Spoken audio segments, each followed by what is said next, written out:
It's about the I got to say, it's the stupidest thing in sports. Whoa, he has trouble with the snap, and the ball is free. It's picked up by Michigan State's Jalen Watts Jackson, and he scores on the last play of the game. Ground ball, right side. Cabrera will cut it off. Galarraga covers. He's out. No, he's safe. Phoenix has the foul, and a pinnacle ball throws it down. DeBrincat gets it back to Goss. He's spinning across now. Kane. Save Raymond. They score! Raymond!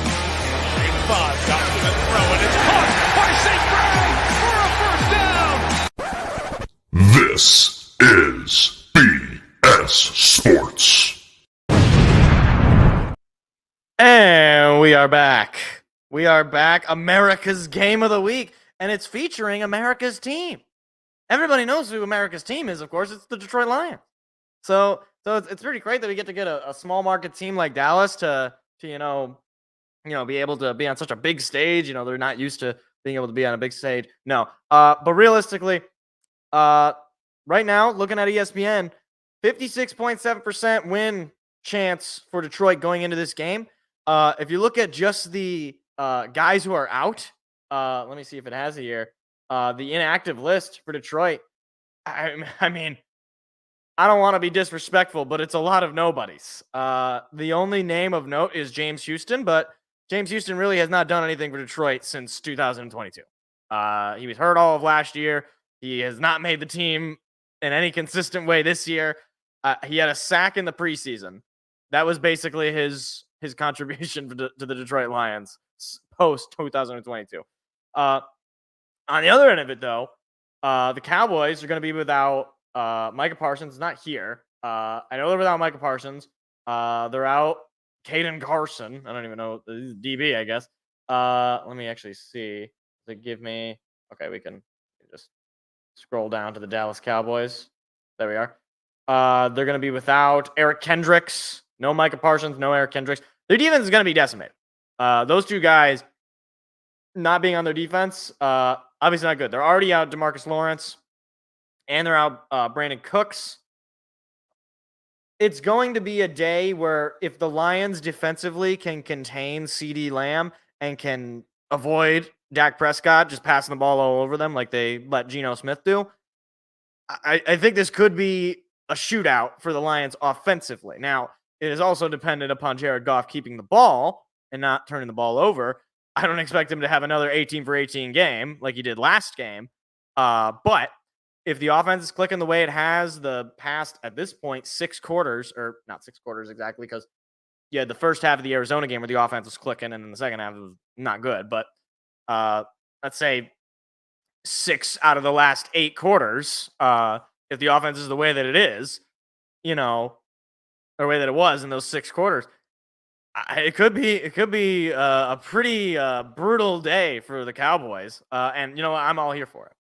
After last year's complete debacle where the refs completely screwed the Lions, I'll go to my grave, as many Lions fans and frankly many NFL fans will go to their grave knowing that the Lions won that game. I mean, they did everything they had to do to win that game, but a nonsense penalty took it away from them. And Cowboys fans might not understand that, but hey, I guess not being able to get to the conference championship game in 30 years does a lot to your brain. So, but getting started here, I was actually just watching. We had footage of the Tampa Bay New Orleans game. That game was quite the high scoring affair. Apparently Baker Mayfield had 3 interceptions, but 4 touchdowns. Oh, this is the first Lions broadcast with Tom Brady. Oh my. So we do have the A team for Fox. We got Kevin Burkhardt and Tom Brady, because poor Greg Olson got massacred and lost his job to a guy who has absolutely no broadcasting experience whatsoever. Tom, you can bring the microphone a little higher. Just a little higher. It's actually fine. I can hear him hear him fine, but this will be the first time that I really get to actually listen to a Brady broadcast. I mean, I'm doing my own sort of broadcast, so it's a little hard, but for the most part, I do actually get to hear it in some facet. Let's go Lions. Let's go, man. Let's go. Here we go.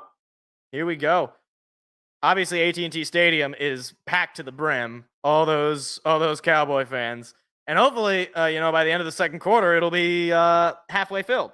Because the Lions will be up 35-0. That would be the most ideal.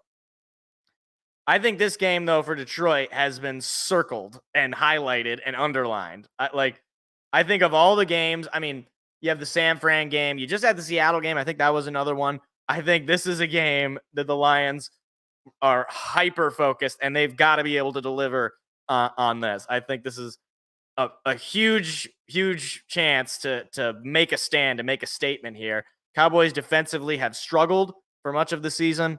Offensively, they've also kind of struggled. But CeeDee Lamb is a very scary player. And Carlton Davis, Terrion Arnold, Brian Branch, Kirby Joseph, they're going to have the displeasure of having to cover that guy. So hopefully they do the job. And it looks like I just heard Detroit is going to receive the ball. I didn't hear who won the coin flip or what happened.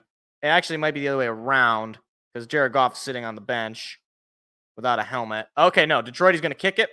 Okay, so that's what I'm fine with that. I love getting the ball in the third quarter. I prefer it. So Jake Bates is out there to kick it. It is a really filled AT&T Stadium. Lions wearing their all-white jerseys. And here we go. Kickoff is a deep shot all the way to the back of the end zone. It'll be kneed there. And the Cowboys will start at their own 30. In comes QB1, number 4, Dakota Prescott. 5-0 against the Lions. 11 touchdowns and just 1 pick. And a 118.6 rating. So he has done his work against the Lions in his career, but this will be probably the toughest Lion team he's had to face. Takes the snap, hands it off, and pretty much nowhere on the run as Anzalone and Aleem McNeil. What was that guy's name? Hold on. They're showing the offensive line. I want to see who the running back is. Okay, they say Ezekiel Elliott is the starting running back, but he is not in. Here's the snap. Prescott going to throw it. It is tipped in the air, and it is caught on the tip for a first down. Wow.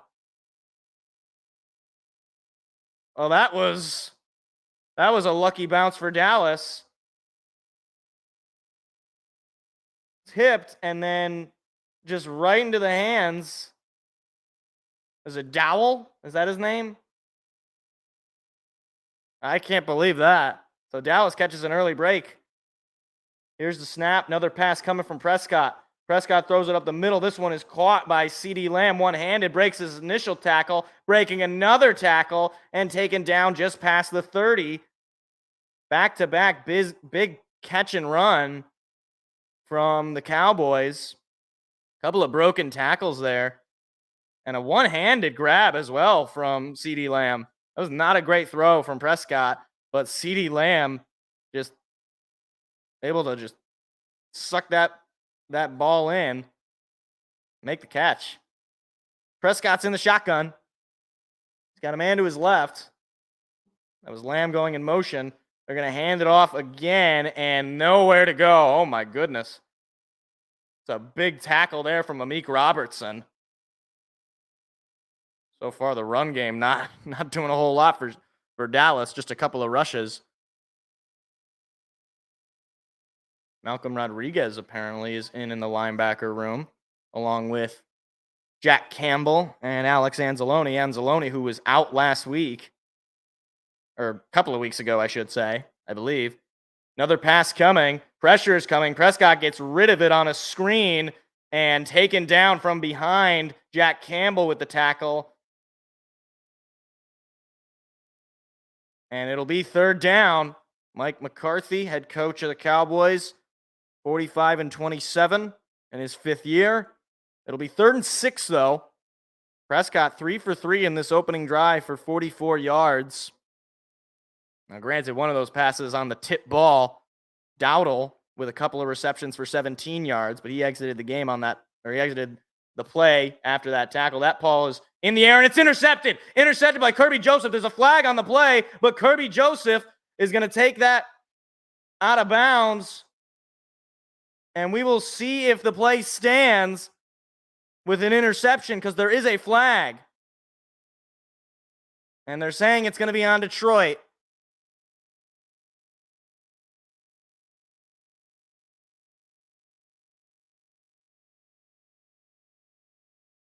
So we will see. And it'll be defensive holding. It's an auto first.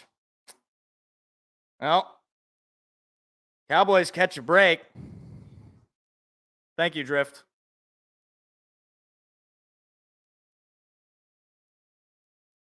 I bet they are.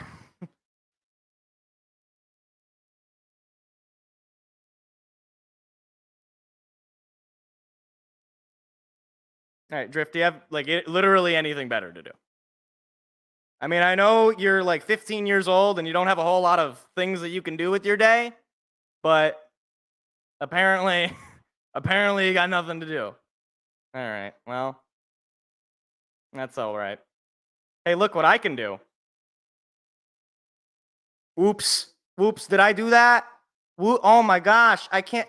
Guys, I just banned him and deleted all his Oh no. Oh my God. You know what? We'll call it even. How about that? Prescott takes the snap, pass is coming, lobs it up in the air. It is incomplete. That was Carlton Davis in coverage. Nowhere. That ball was way overthrown, though. I don't think CD really had much of a shot. So it'll be 3rd and 8 again. That's good coverage, though. So 3rd and 8. Cowboys in the red zone. They got an interception taken away from them due to a defensive holding. Pass coming from Prescott. Prescott under pressure throws, and it is incomplete. He gets rid of it. A flag is down in the backfield. And is this going to be on Detroit as well?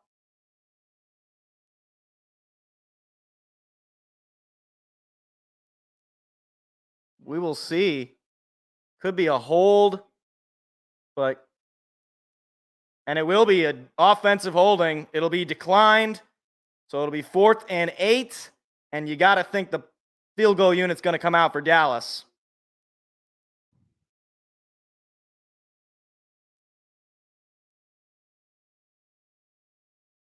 Brandon Aubrey will come out to kick the field goal. He is 14 for 16 this year. He's made a 65-yarder.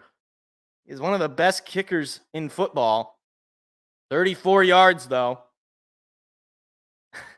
I'm hearing chants of, let's go, Brandon.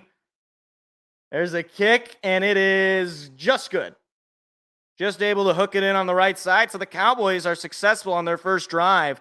They score 3 on, frankly, what very well could have just been a nothing drive thanks to a Kirby Joseph interception. But the penalty took it away. So that blows, but hey, I'm fine with you holding teams to field goals. You're kicking field goals, you're losing. I'm fine with it. So now our offense got to march down the field. We got to match. You got to at least kick a field goal, right? You got to get on the board.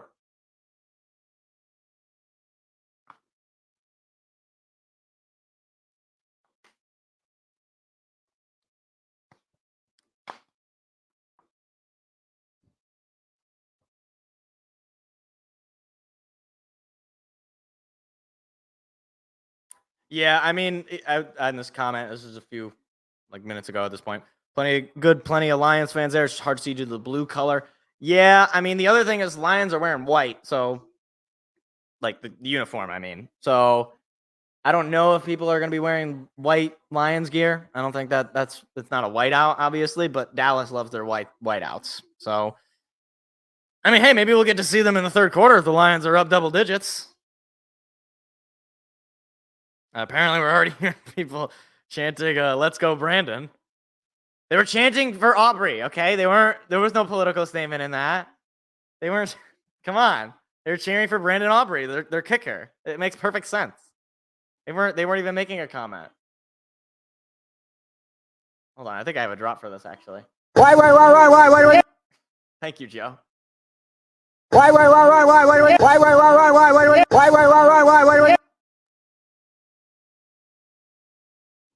you know? It's just a coincidence. All right.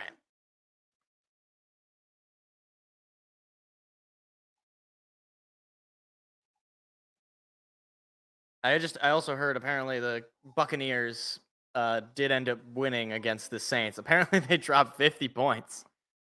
Jeez.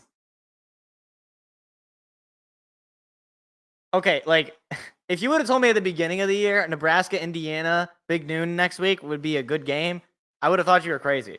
But it actually could be a good game. Indiana's a top 25 team.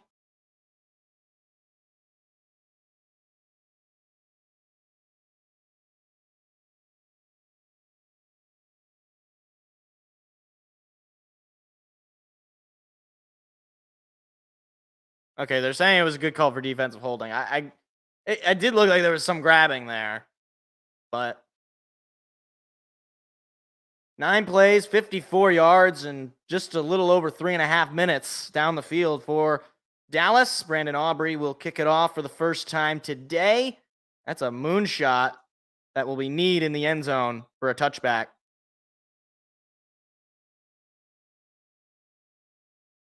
So in comes Detroit. They've already got a road win this year. Road win in Arizona, but this is probably the most hostile environment they've had to play in all season. Most of their games have been at home.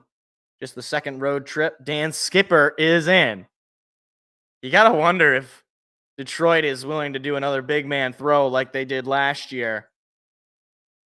Just a little shout out. Goff is under center. David Montgomery's in the backfield. They give it to him. Montgomery trying to cut to the outside. He stiff arms, and he is forced out of bounds, but a pickup of about 6. It'll be second down. Montgomery just so difficult to bring down. You're going to need probably 2 guys at least if you want to tackle him, as Dallas just found out. So it'll be a 5-yard pickup on the run, 2nd and 5. Now Goff in the shotgun with Montgomery to his right. Snap, pass coming from Goff. Goff has time. He loads up, and it is incomplete. That was actually Jahmyr Gibbs, who was lined up as a receiver, I believe, and he just overthrew him. It'll be 3rd down and 5. That's just a bad throw from Goff. I mean, Gibbs definitely had the space that if he would have gotten that ball to him, it would have been an easy first down. That's the first incompletion that Goff has thrown in a couple of weeks. Last game was obviously perfect, and this game he starts out, throws an incompletion. 3rd and 5. St. Brown going in motion to the right side. Definitely a guy to watch on 3rd down. Snap, pass coming. Goff has time. Goff loads up, taking a deep shot. Wants Jamison Williams, and it's going to be caught. No, that's Tim Patrick. Oh, my goodness. Tim Patrick came back to the ball, and a big 3rd down conversion. I thought that was Jamison Williams just because it was a deep shot, and he was on the right side. But Tim Patrick, one-on-one on the go route, and he was getting all sorts of contact, but was able to get the defender off of him and heave that ball in. That's incredible. And they say Jared Goff can't throw the deep ball. That looked like a pretty deep ball to me. Here's the snap. They give it to Montgomery. Montgomery trying to find the hole. There goes Montgomery. And he is going to be taken down just shy of the 15-yard line. And St. Brown, John with a Cowboy player. That's not a guy you want to draw with. I mean, look at this.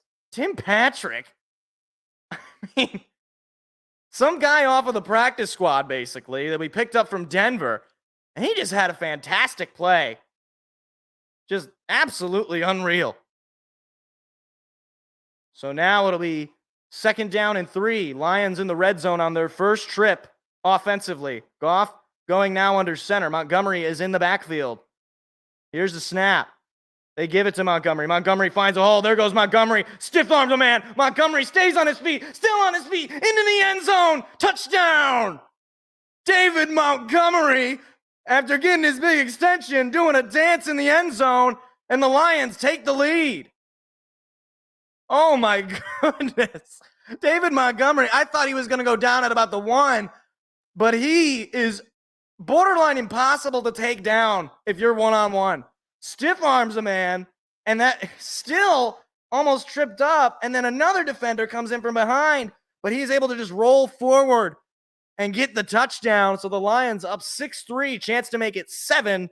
Jake Bates extra point coming up. And now you hear chants of "Let's go Lions" in AT&T Stadium. Jake Bates' kick is good. So it'll be 7-3 Detroit. And just like that, starting out the drive with a 3rd and 5, Tim Patrick makes a big catch. And then they just give the ball to David Montgomery. Unbelievable. 7-3 Detroit.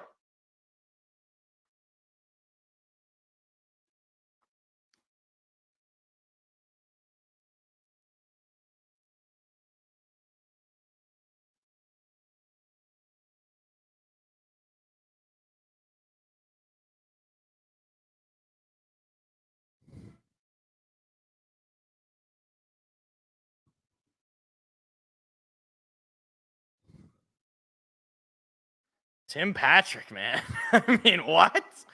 Who had Tim Patrick as a deep ball thrower? I mean, he's a big guy, so he's going to be able to go one-on-one with guys and usually win it.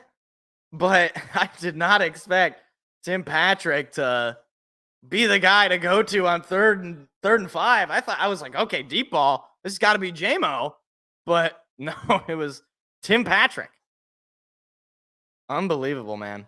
That's crazy. That's crazy. We threw two passes that entire drive, I think. Right? Yeah, because we had the incompletion to Gibbs. We had the big pass Patrick. Was there any other passes? No, because he handed it off to Montgomery twice, and then that was it. That was basically the drive. So basically, we get into the red zone, give the ball to David Montgomery, and we're just going to score. That seems to be the plan. Speaking of things, I'm going to check how I'm doing in fantasy because I was losing last time. This year in fantasy has just been a wash for me. I'm very upset with myself. Yeah, I'm getting cooked. My opponent had Jordan Love. And I did have Gabe Davis, who went off for me. But it was Gabe Davis against Zay Flowers, so Zay Flowers had more points. And I also, I do have Cole Kmet, but I benched him. And I really hope that Brock Bowers goes off today. I'll just say that. I was upset with him, all right? He wasn't doing anything. I'm very emotional.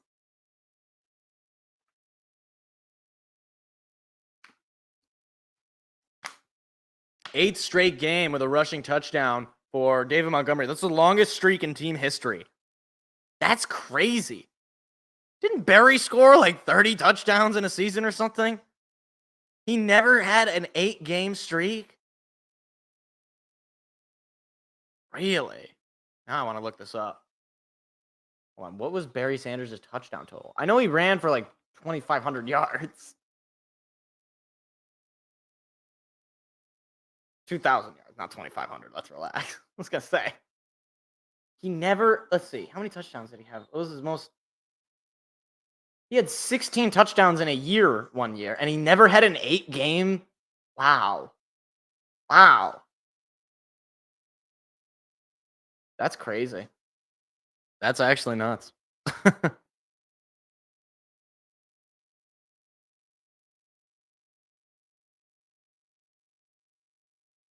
Micah's got the iPad. 1st and 10. Prescott is in the shotgun. 4 for 6 today. Pass coming. Prescott has time. Throws and is caught. CeeDee Lamb was able to get back to the ball. That was an errant throw. That ball was in the air for a long time.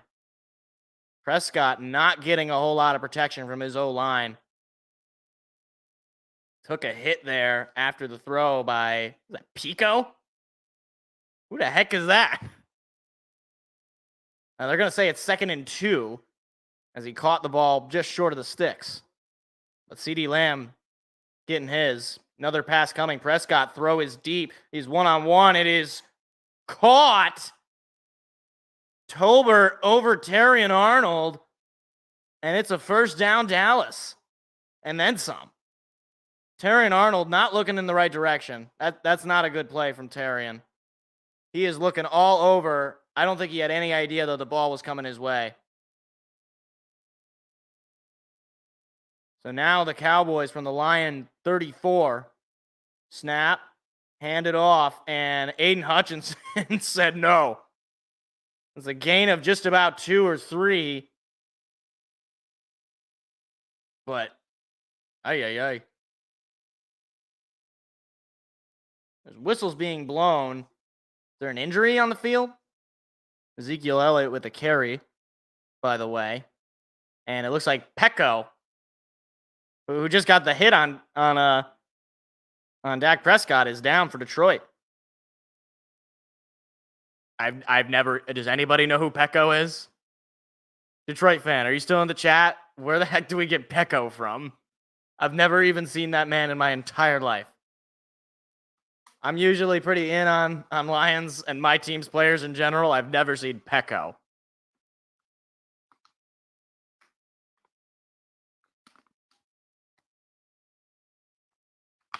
Who the heck is Pecco? I mean, I hope he's okay. He had a hit on Dak. So he's bringing the pressure, but I mean, geez.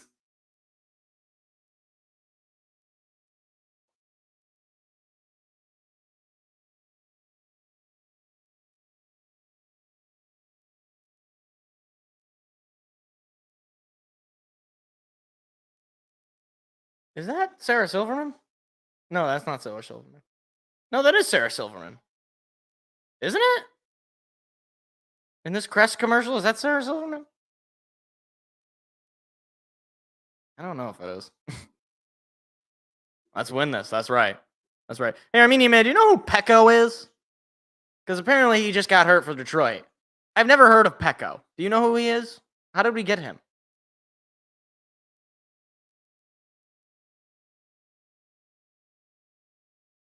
I thought that was Eminem. I thought this cat treat commercial had Eminem in it. If you're seeing the same commercials as me, you'll know what I'm talking about. Oh my gosh, this awful Airbnb commercial. Years ago. Maybe it's the same guy. It's Pecco spelled P-E-K-O. I never heard him. I've never heard his name called. I don't even remember from the preseason. I guess granted, you only play 3 games, but still. Usually that's enough where like I can identify some of these people.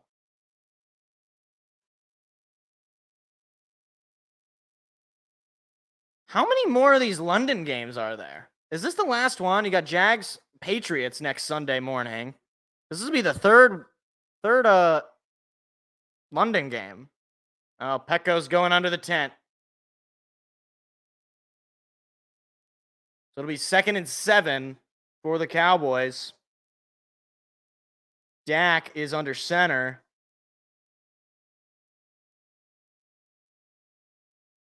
There's the snap. He's going to pass out of the center, and pressure is coming, and Dak is brought down and sacked. A flag comes in. Aiden Hutchinson with the sack if it stands. The flag was in the secondary, it looked like.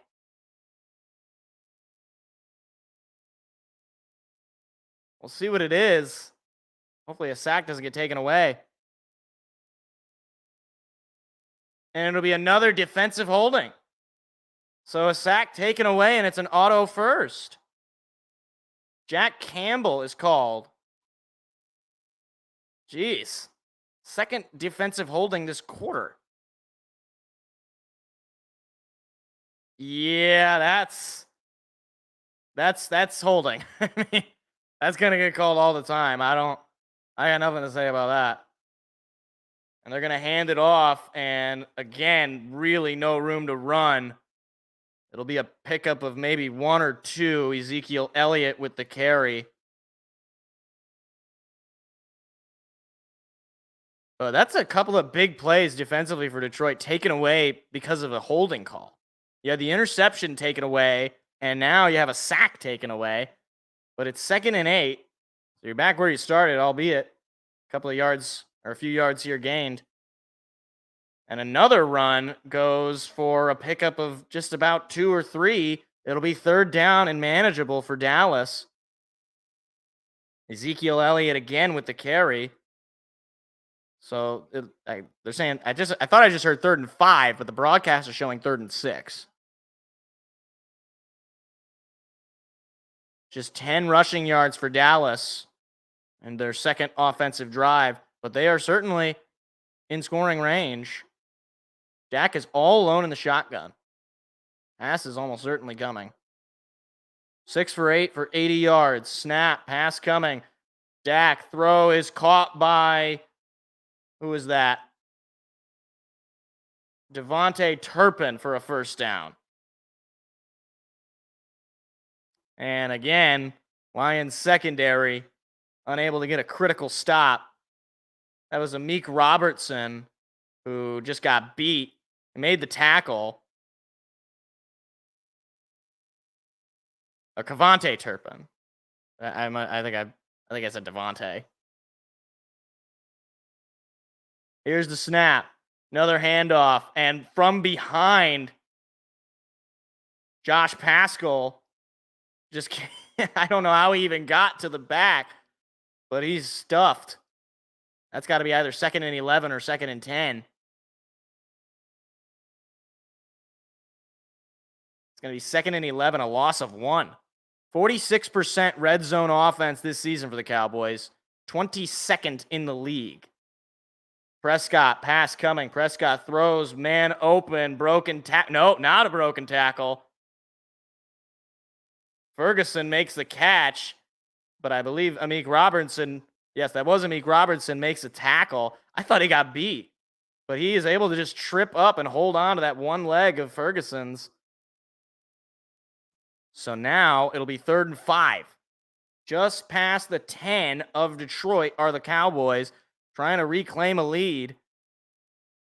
They need a touchdown. Snap, pass coming. Pressure coming. Dak lobs it up. Nobody home. Intercepted. Brian Branch.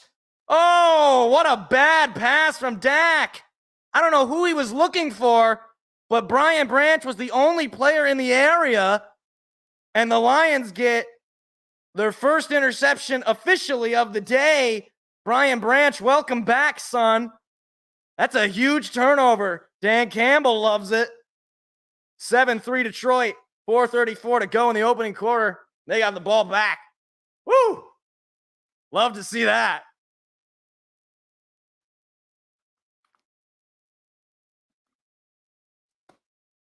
I mean, when he threw that ball, I tell you, there's like 3 or 4 white jerseys. I don't know who the intended receiver was.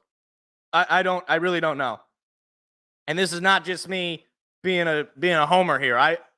I don't know who was even in the area. I'll have to look at the play again. I'm sure there was somebody because quarterbacks are usually not that bad. But I was just like, what? What is that throw? Who is he throwing to? Why are you eating a burrito? What the heck? Sorry, I got distracted by the Wendy's commercial. I'm sure they'll show the replay. Wow. That was an errant throw. We'll call it that. It was an errant throw.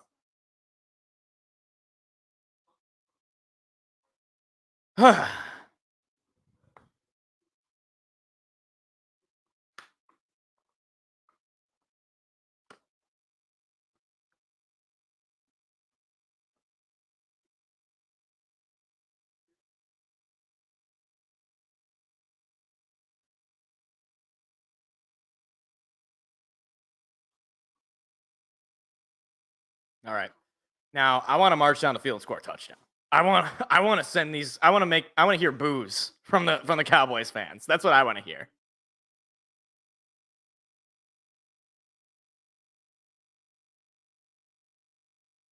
So, just run the ball down their throat because they can't stop David Montgomery, it seems.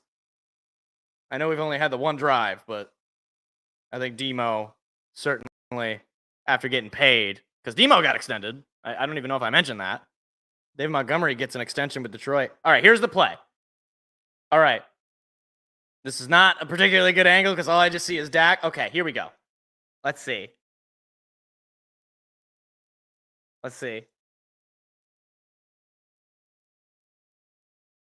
Okay, it looks like he was going to CD. Okay. So he was going to CD who was he was cutting to the outside, but he should have just thrown it to the, well, he certainly underthrew it. Either way. So the Lions take over from their own 20. Jared Goff, just a couple of passes for 42 yards as they give it to Montgomery, who is unable to break free of initial contact. Surprisingly, he rolls forward. He might have gotten a yard. 4th red zone turnover this season for the Cowboys. That's the most in the NFL. Wow. And they say it's a gain of 1 from Montgomery, so 2nd and 9. Now Jahmyr Gibbs has checked in behind Goff. Jameson Williams is on the outside.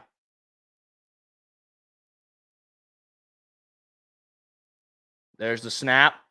And a little fake screen. They give it to Gibbs. Gibbs finds a hole. There goes Gibbs, and he's stuffed just short of the first down marker. Oh, man. Jahmyr Gibbs, he had a lot of room, but picks up just 8. So it'll be 3rd down and 1. So the run game, I would imagine, going to be gone. They're going to go to the run game here on a 3rd and 1. David Montgomery now in. To me, this just feels like David Montgomery territory. Laporta going in motion to the right side. You got Brock right on the left side as well. Now Brock going over to the right side. They're going to give it to Montgomery, and Montgomery's easily going to get there. And Montgomery is taken down just past the 35. A 1st down. Again, it's just automatic. It's just automatic. When you're in a 3rd and 1 situation, you just do the double tight end set on the right side, hand it off to Montgomery. It's automatic. Clock continues to roll in the first quarter here. Gibbs is in the backfield now. Goff goes under center. Here's the snap. They give it to Gibbs. Gibbs trying to find a hole. Gibbs is going to pick up just about 3, going to the outside.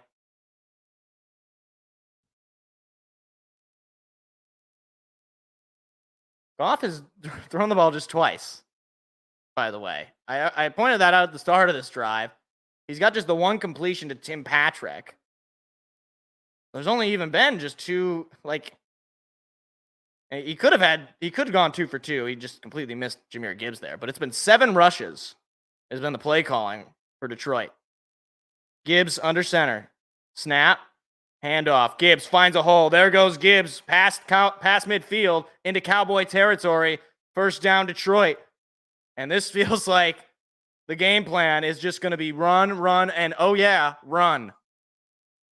We know how Dallas's run defense has struggled, needless to say. Detroit's got 60 rushing yards on the day. Dallas has 9. Gibbs was in shotgun with Goff. Now he moves behind Goff as Goff goes under center. Jameson Williams going in motion. Oh, they do a little end around to J-Mo. Look at Jameson Williams go, and he's tripped up, but he picks up the 1st. Oh, man, that was dangerous for Dallas, but a 1st down for Detroit regardless. They love to use Jameson Williams on those quick handoffs in motion.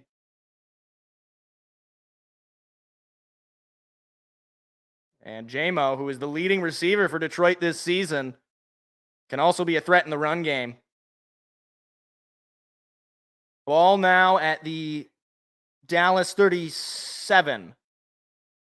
Snap, play action. Goff has so much time, throws it up the middle, and it's incomplete. Oh, Jameson was wide open. Oh, my goodness. That's the first drop of the season to J-Mo. Where he just had it. That's a perfect throw, too. And he just bounced right off his chest.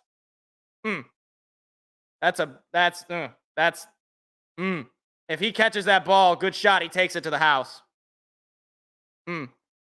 He has had drop troubles in previous seasons. This is the first time that's shown itself this year. Hopefully it doesn't mean anything in this drive. Snap, another pass coming. Goff throws it up the middle to J-Mo, and that time he catches it for a first down. Talk about having confidence in your guy. Right after a bad drop, you throw the ball to his direction again, and he picks up the first down. Nice catch there as well. He jumped into the air, got the ball in his hands as well. Just talk about I could go on and on about this, but that is the kind of culture and the kind of offense that the Lions can run. That even if you have a bad play, you drop the ball, what have you, they're going to go right back to you. And it looks like the first quarter is going to end, or the Lions going to run a play, and they will not. So that's the first quarter in the books. Lions up 7-3. They are knocking on the door, though. And they will get the ball in the third quarter, by the way.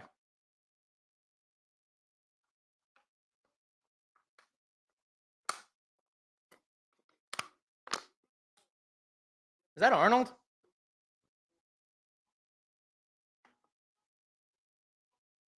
No, that's not Arnold. I was going to say, that's a... Who is that guy? See, okay, KFC having chicken tenders, like, I kind of like bone-in chicken more anyway. So like them offering tenders is like, okay, that doesn't do anything for me. Like I'm gonna get the bone-in chicken anyway. I'm not gonna get the tenders. Oh no, Murder in a... Hey, I remember Murder in a Small Town. We were watching that on Friday before Michigan State's game last Friday. Huh. See, we got to keep up with the plot, guys. All right. I don't know if Michigan State has any more Friday night games. I think they have one more, but we'll have to keep an eye on things. All right. I'll make sure I know what's going on this time. So I was a little confused the last time. I'm not gonna lie, a little confused, just a bit. All right, we're already getting local commercials / like generic like state-run commercials. Right now we got the anti-gambling one, which I'm okay with.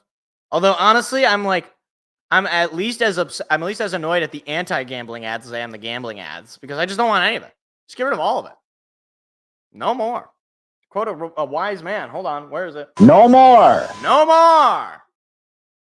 No more. All right.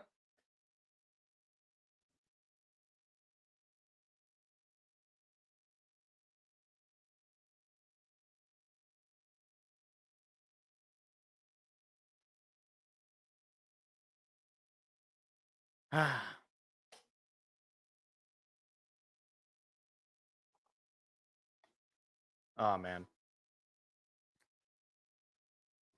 Come on, boys. Oh, my God. There we go. Okay, we're back.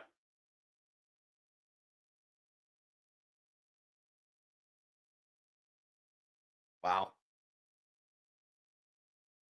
Jameson Williams used to basically run only vertical routes. Now he's running still mostly vertical routes, but more than 10% of his routes are different routes. More than 20% even. I'm telling you, man. I was saying this before. It's like you can utilize them in so many different ways.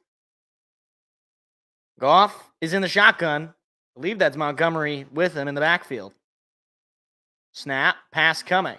Goff has time. Goff lobs up a shot for the end zone. It's incomplete. That was Gibbs, who had a little step. He had a step on his guy, but could not get to that ball.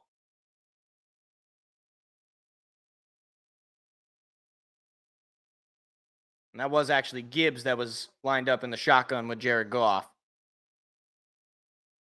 So 2nd and 10. This feels like it's not necessarily a must-score drive, but you really want to score the touchdown here. You move all the way down the field. You're just shy of the red zone. You want to get the touchdown here. Here's the snap. Toss outside to Gibbs. Goff fell over, and Gibbs is going to be taken down for a loss. Clark with the tackle. What the heck happened to Jared Goff? He just, fell down. Look at this. I think that was Jared Goff that fell down.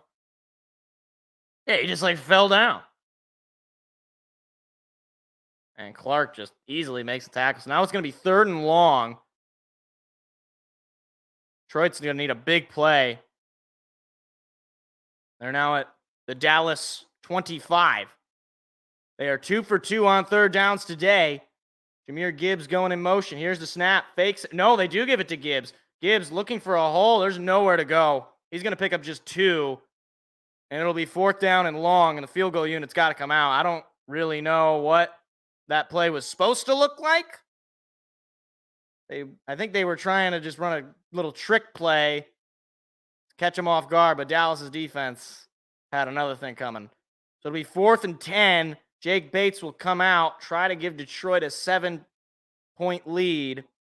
He has been 5 for 5 with a 35-yarder as his long this season. So he's not been tasked with too much. This will be his longest attempt of the year, 40 yards. Snap, kick, and it's good. Jake Bates, new season-long 40 yards. So Lions add to their lead on the interception. It's 10-3 Detroit. I would have preferred the touchdown, but I'm glad you got points on the board anyway, I guess. Now you got to get a stop defensively because I guess you had the interception, so I guess that counts as a stop.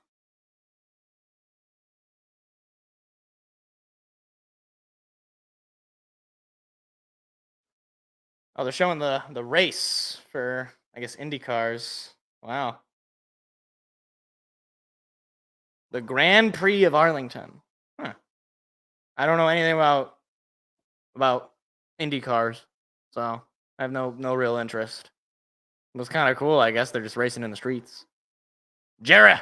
There's Jarrah Jones! Cowboys is Cowboys fans' favorite GM, I think. Favorite figure in the ownership. Or favorite figure in the front office. Everybody loves Jerry Jones.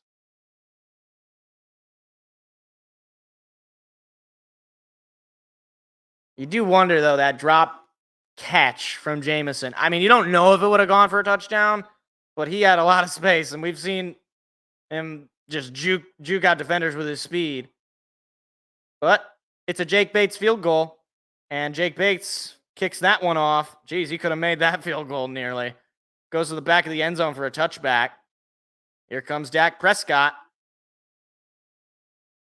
Now, if it weren't for the penalty, Dak Prescott would have 2 interceptions on the day. But overall, not a bad start for the Cowboys. Just could not finish their last 2 drives. Had to settle for the field goal on their opening drive and then the interception. We'll see if Detroit's defense can get to them. Snap. Give it to the running back. And no real movement there, but he does pick up about 4. Dowdle that time with the carry. Maybe a 4-yard pickup. They're going to say 5. Detroit done a real solid job for over the past couple of years limiting the run game. So far, so good today against Dallas. Dak under center. CD in motion. Here's the snap. Play action. Dak on the run. Dak looking, throwing deep off his body, and it is incomplete. Ferguson was the intended receiver, and that was off his hands. Alex Anzalone was in coverage, and that's a catch he's got to make.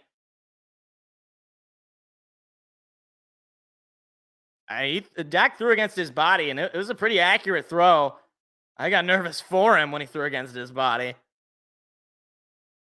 1 for 3 on third down with an average of 6.3 to go today for Dallas. Big third down for Detroit.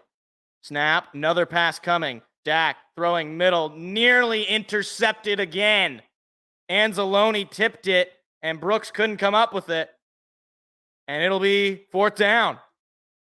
And I think I hear some boos in AT&T Stadium. That's a big stop for this defense. Anzalone, seriously, that ball goes right through him. Wow. Very well could have been the second interception of the day. So Khalif Raymond will be out to get the punt. Brian Anger is the punter. First punt of the day for either team. And a whistle is being blown, and there's a flag on the field. I think this might be a false start. And it is false start on Dallas. Jeez. I gotta think that was not intended. CJ Goodwin, the corner, who is on special teams, called for it. I mean, so now it's 4th and 10. You just push back a punt an extra 5 yards. There's a short punt that is going to bounce and take a Cowboys roll, but it's past the 30 of Detroit. And a little bit of pushing and shoving going on. Flags are thrown. Boy, oh boy, Dallas and Detroit are getting into it. All right, let's leave it at that, fellas. See what the penalty is. From just what I saw, it looked like the Dallas guy just sort of came up out of nowhere and started talking a little smack. So that might help out Detroit. And there are audible chants of "Let's Go Lions" in AT&T Stadium.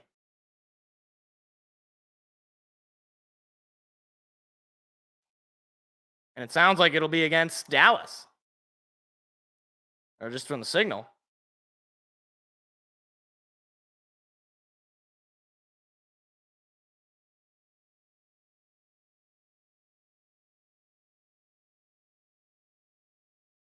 So a member of the kicking team went out of bounds on his own. So yeah, that is a penalty. I mean, that's a boneheaded penalty. So Detroit gets an extra 5 yards from the dead ball spot. Now Detroit, another opportunity to open this one up wide.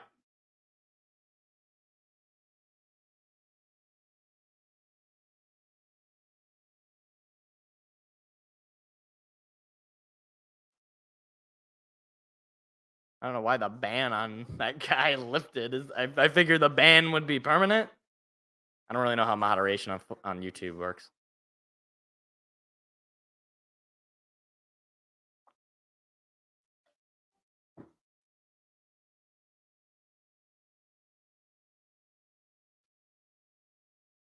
Ugh. Ugh. My neck is like stiff. All right. I need a touchdown right here. Make it a 14-point lead. Just give me that. I'm very hot right now. Probably because I'm wearing 3 layers. So I'm 38.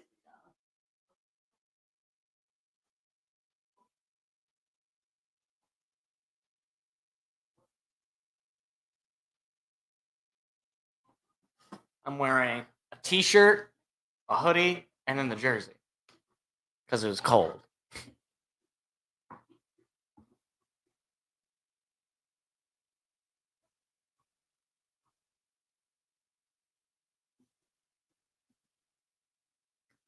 Ah.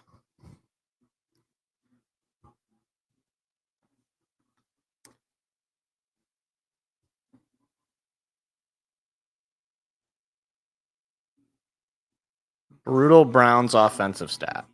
Let's see. How brutal is this stat?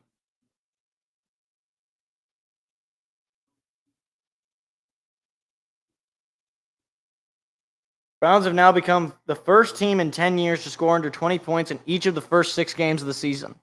Cleveland has now scored once in its last 29 drives. Yeah, if you're not switching to Jameis Winston, Kevin Stefanski, then you can go too. I don't know what world you're living in.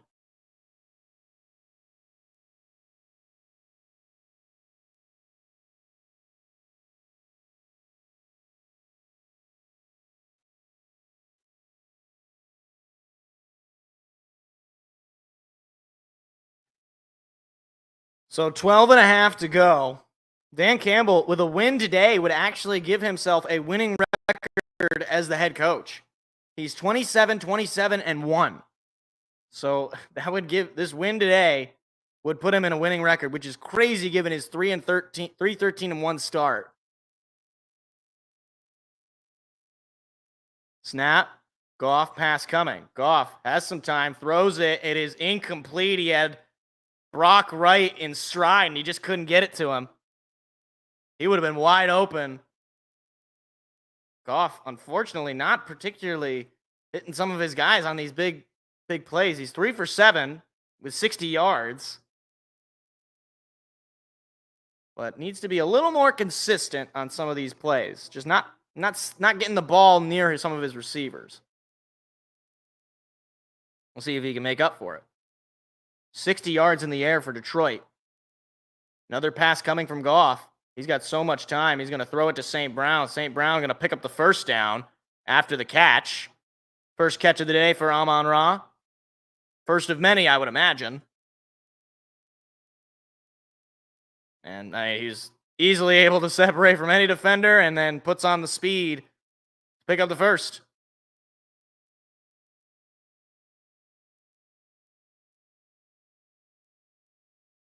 Final 12 minutes of the half. Detroit will get the ball to start the third quarter. So a score here could be huge. Snap. Toss. Little end around. Now back to Jared Goff. It's a flea flicker. Got a man open. It's caught. Sam Laporta. He's going all the way. Dives. Touchdown. First tutty of the season. It's a flea flicker to Sam Laporta. There he goes. And Detroit is up 16-3. They ran that play last year against the Carolina Panthers at home, and it worked on them. And, well, it worked on Dallas. Sam Laporta had about 10, 15 feet of room where he was just so open. Heaves that ball in, and he was gone. And now you hear chants of Jared Goff in AT&T Stadium. Jake Bates is in to kick the extra point. Snap, kick, and it's good. 17-3 Detroit. It's been an offensive showcase for the Motor City. Mike McCarthy, the lights are on, but he's not home.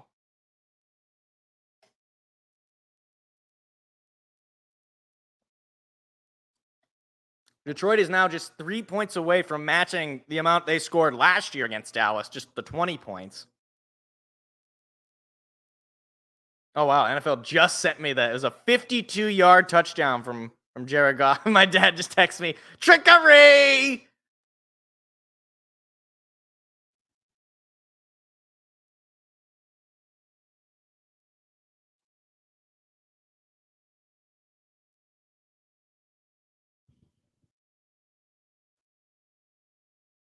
Hey, man, you know what?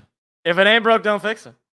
I was like, it was interesting because they pointed out on the broadcast, like, you know, Sam Laporta really hadn't been utilized that much. And I was even thinking, I was like, yeah, you know, haven't really had a great Sam Laporta game, like a game where he just goes off. But at the moment that's pointed out, there's a 52-yard bomb to Sam Laporta.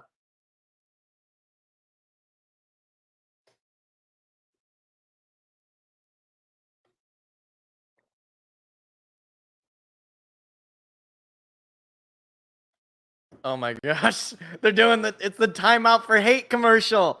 I don't know if you guys heard of it. Okay, here's the thing, guys. I don't know if they're aware because the people making this commercial, I don't know how cognizant they are of these things. But a timeout is not permanent. Like it's 30 seconds. So what you're saying is, all right, 30 seconds, we're going to say no more to hate. And then after that, just like go back to, here it is. Hate. And then wait a minute, hold on. We got 2 more of those. So No more. No more. 30 seconds, no more hating. And once that's over, all right, just Hate.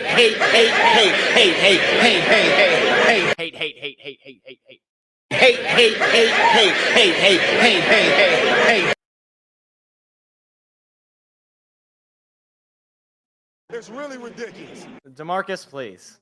We need no more from you. Let's take a look at this play. Sam Laporta lined up at tight end. He's the one who caught the touchdown. Thanks, Tom. Where will we be without you? Oh, I really hope that at the half we get the shots of the loser Cowboy fans going back to their cars to whimper and moan. I would love to see that. Go see all those whack-ass Cowboy fans talking about, oh, what the heck, we suck again. When the reality is they've sucked since like 1995 or whenever it was, then they last won the Super Bowl.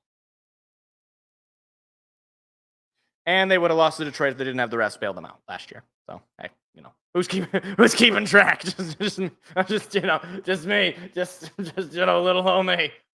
Hey. All right. Prescott is back in. Looks like he's in, I guess, kind of a pistol formation here. Not quite in the shotgun. Hands it off, and oh my goodness, nowhere to go. Josh Paschal, like a bat out of hell, just rocked whoever was the running back there for a loss of 2. Dallas completely unable to run the football. They're going to say 2nd and 10. He didn't get to the line. There is no way that is 2nd and 10. All right, well, Prescott pass is going to be incomplete. Target was CeeDee Lamb. Carlton Davis had him completely covered. That ball was errantly thrown as well.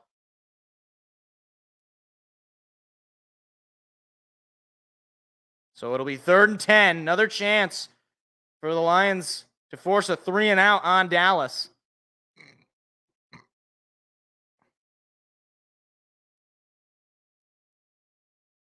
See if the Lions bring pressure. Looks like they will. Alex Anzalone's lined up on the line there. Here's the snap. Prescott, pressure coming. Prescott brought down and sacked. Aleem McNeil. Down goes Dak. Down goes Dak. Down goes Dak. And boos continue to rain down in AT&T Stadium. Oh, we love it. Hate.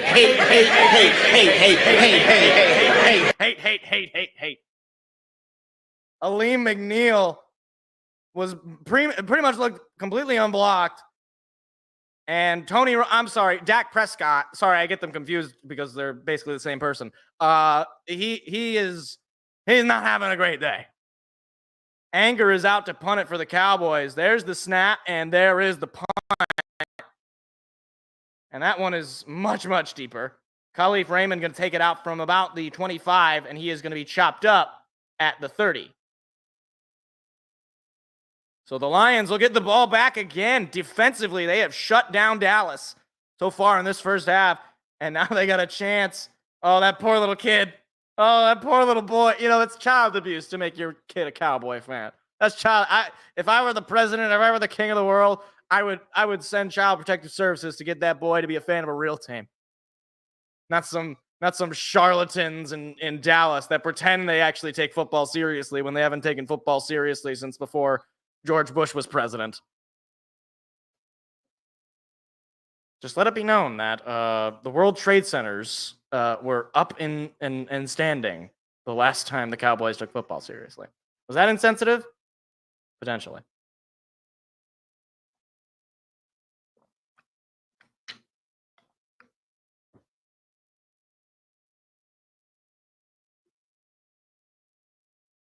See, I didn't think that Smile 1 was worthy of really being a movie, but the fact that there is now a sequel, Smile 2, it really just makes me lose faith in a lot of things. Not really important things, but just things. I guess it's important to have faith in movies and the arts and humanity. I guess it depends what you mean by important. I'm just a simple man, all right? Just a simple man.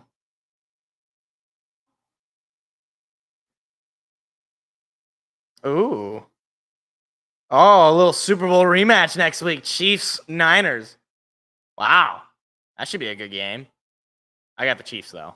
I'm going to be honest. At this point, I'm just not. The 49ers did have a good win, though, against Seattle. I'll say that. but I can't bet against the Chiefs. I don't. They're just gonna win, and it might be ugly. It might be like 26-13 or whatever the score was of that Saints game.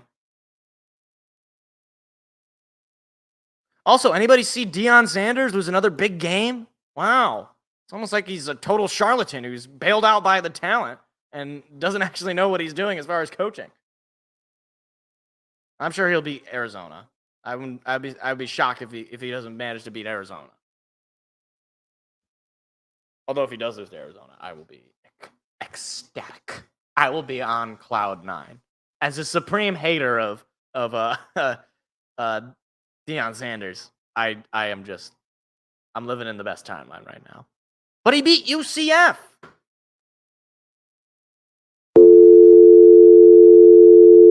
We do not care. We do not care. Lions take over at their own 31-yard line. Goff is under center. There's a snap. Handoff to Montgomery. Montgomery breaking initial contact and gets rocked a little bit there. He's going to pick up about 2 or 3. Jeez. David Montgomery, on top of just being a good running back, he is tough as nails. I've seen him take so many of these hits, and he is just up right after it as if he didn't even get hit.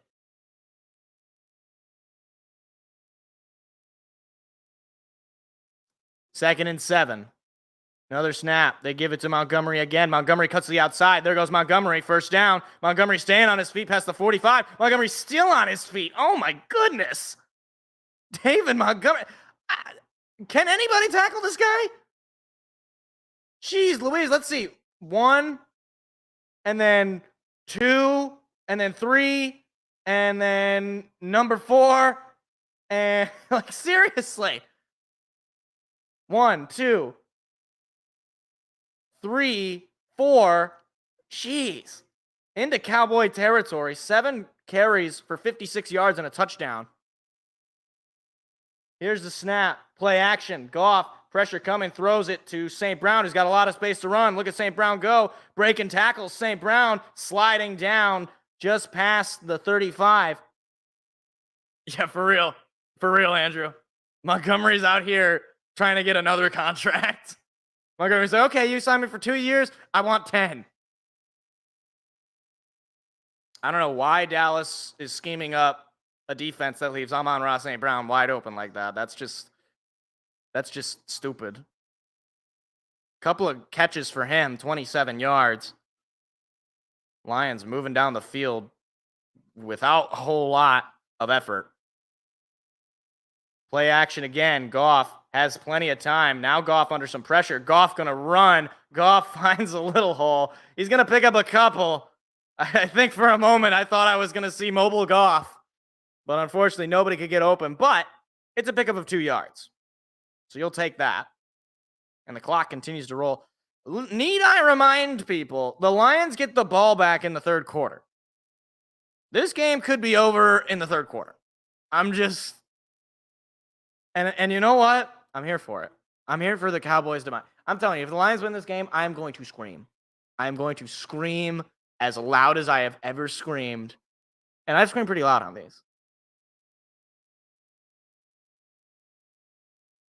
Here's the snap. Goff pass coming. Goff now under some pressure. He throws it up the middle. It's incomplete. As Khalif Raymond, who fell down. And now it'll be 3rd and 9.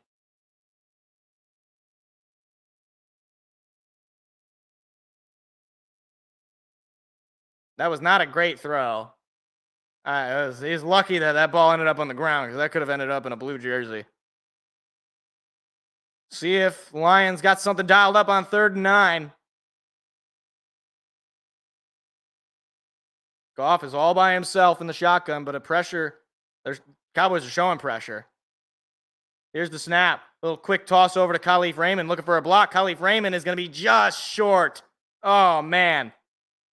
Just missed it. It'll be 4th down. And it'll be 4th and 2. Are they going to keep the offense on the field? And it looks like they will. They're going to keep the offense on the field. They're up 2 touchdowns. And they want to go up even more. Lions are first in attempts and first in conversions on 4th down since 2021. 4th and 2. Montgomery is in the backfield. I believe that's him. Here's the snap. No, it's Gibbs. They give it to Gibbs. Gibbs finding the hole, dives forward, and I think he got it. Who's more hateable than the Cowboys are, honestly? And they're going to say it's a first down for Detroit. Who is more hateable? It might be the Cowboys. Like for the divisional right, like the Bears haven't ever done anything in my life. The Vikings have never won anything. I guess the Packers, it's probably between the Cowboys and the Packers. But if I had to make a pick, I'd probably pick the Cowboys even still. Here's the snap. Another give to Montgomery. And he's taken down for just a pickup of about 1.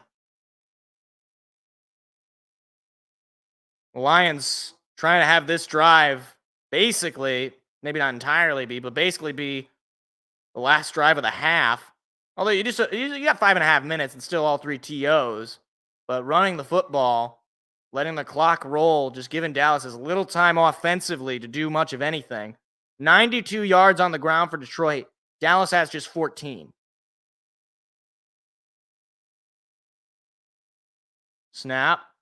Play action pass. Goff, pressure coming, gives it to Montgomery. Montgomery breaks initial contact, but eventually is brought down for a loss of 1. Jeez, Goff had pressure coming immediately, so he's able to get rid of it to Montgomery. So better than a sack, but instead they still lose just the 1 yard. 3rd and 9. So a back-to-back 3rd down and 9, coincidentally enough. Goff 8 for 13 in this first half. Lions just shy of the red zone. A first down would more than put them in.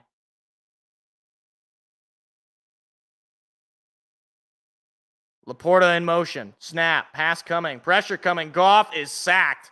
He had no time. That's the first sack of the day for the Cowboys, and the field goal unit's got to come out this time. You hate for that, given that you went for it on 4th down this drive. Clark, he's made a couple of nice tackles for the Cowboys. So Jake Bates, I believe this will now be the deepest, because he had a 40-yarder. That was the longest of the year for Jake. And this will be 48, longest again. Snap, kick, and it's good. Hooked it good. A new season long for Jake Bates makes it 20-3 Detroit with 3:57 to go.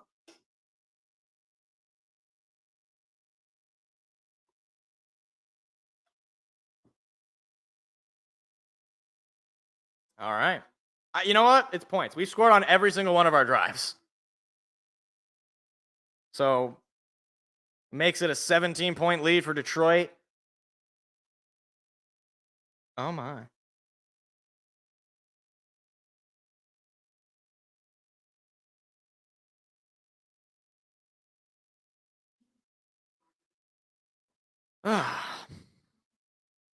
Oh, man. Anybody checking in on Scooter Magruder? Is he all right? Can somebody please check on Scooter? I don't think he's okay. Ask him if he wants to talk about it. I don't even know if he's streaming this game. Let me look this up.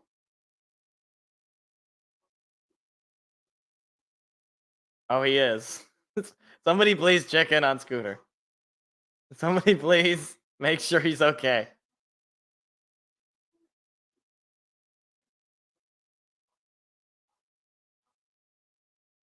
Why is there? Okay, there's like, he's got a vertical and a regular. Interesting. But somebody please. I'm like, we might have. I mean, by the end of this game, we definitely, if it keeps going the way it's been going, we definitely might have to look into his well-being.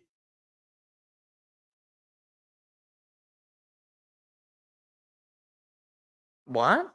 There's gonna be blood on the Masked Singer? Oh my.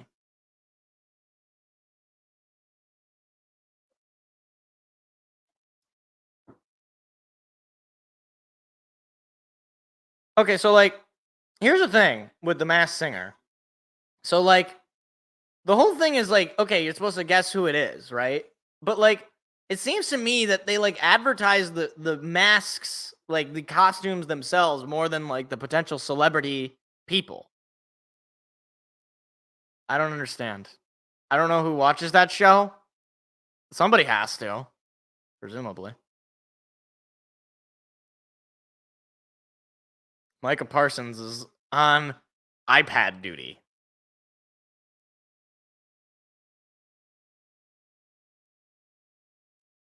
So 3:57 to go.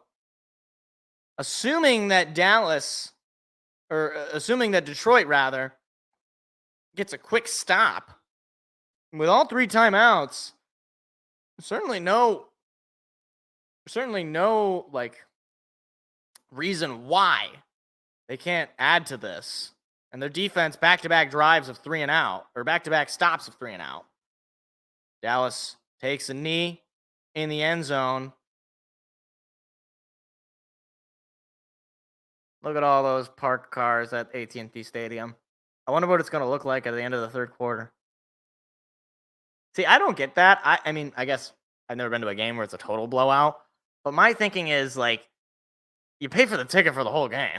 Like, I'm staying. It had to be really bad for me to leave.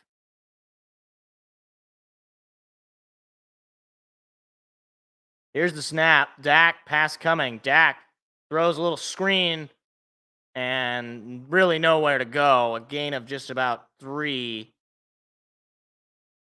A lot of pressure there on Dak. He had to run and make the throw.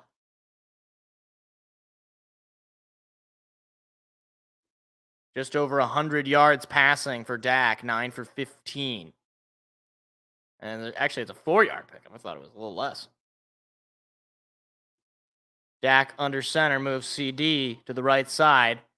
Pass coming. He throws to CD. Oh my goodness, what the heck was going on there? Boos are raining down in AT&T. CD was on a go route, and Dak threw it about 40 feet behind him. Total miscommunication.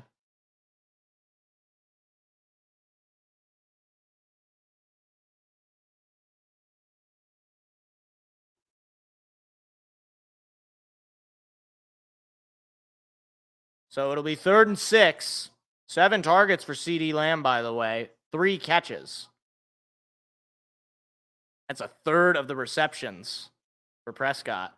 That one is caught and then taken down short. So it'll be 4th down. There's no way they're going to go for it. They are going for it.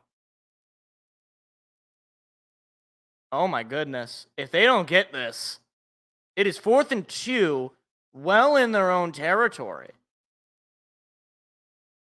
All right. Well, they are going to have to get this.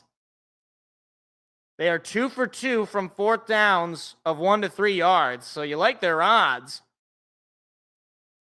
Big chance defensively for Detroit. Snap, pass coming. Prescott looking, throwing. It is knocked down, incomplete. Terrion Arnold got in there, and Detroit gets a turnover on downs. Oh my goodness, this is a nightmare for Dallas and a paradise dream come true for Detroit. Aaron Glenn dabbing up his defense, who has completely shut down Dallas. Terrion Arnold, great coverage there. And he just got a big right hand in there, knocked that ball out. And now Detroit offensively gets the ball in Dallas territory with 2:39 to go, up 17.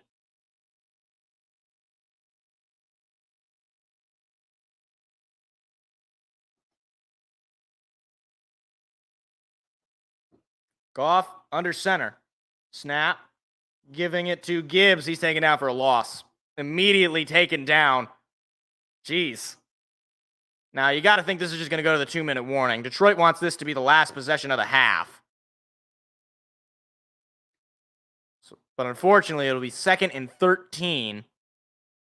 They're going to need a couple of big plays to keep ball on their side of the field for the rest of this half. Detroit has scored on all of their possessions today. Whether it's a field goal or a touchdown, they have scored. And that'll be the 2-minute warning. Both teams have all 3 timeouts. So time, oh man, do you think? Okay. Do you know how funny it would be? Is if we get to the red zone, we get like inside the 10 or whatever, and we throw a pass to Taylor Decker for a touchdown. Do you think that'd be funny? That'd be very funny.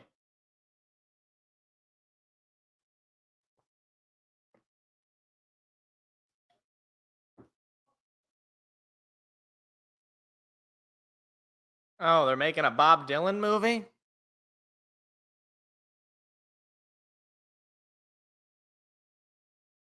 I'm sure my dad would love to see this. He loves Bob Dylan. He's a huge fan of Bob Dylan. He really loves listening to Bob Dylan songs.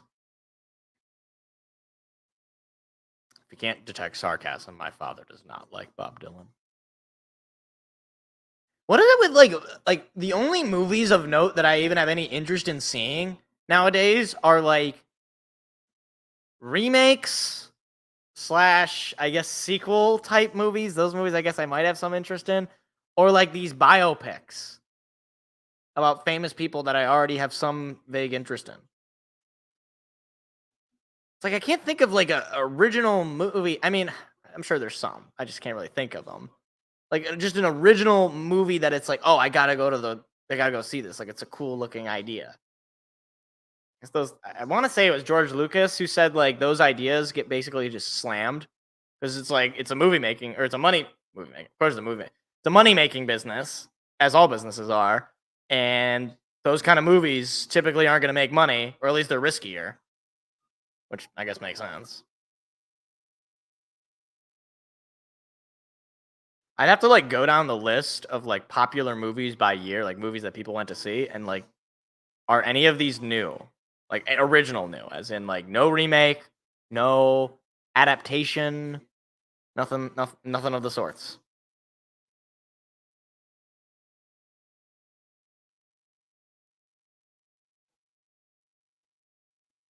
Oh man, the NFL really is dunking on the Browns here. Just showing Jaden Daniels just dice up.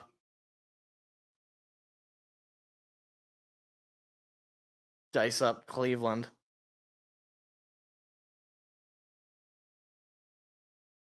Marist Liufau is the cousin of Puka Nacua. Huh. And I guess if you're from like these island, like these Pacific Island areas, I guess, yeah. Not a whole lot of genetic diversity, if you get what I'm saying. You're on an island. And a whistle is blown before the snap comes off. I think this is going to be a false start in Detroit.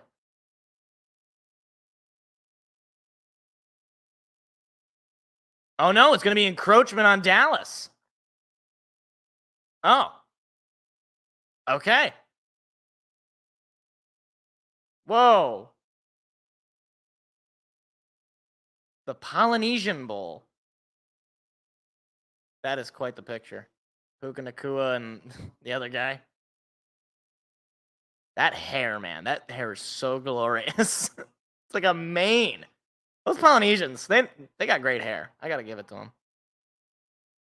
Here's a snap. Play action. Goff looking, throwing up the middle. It's caught by Tim Patrick. First down. Whistles being blown. And a dime to Tim Patrick.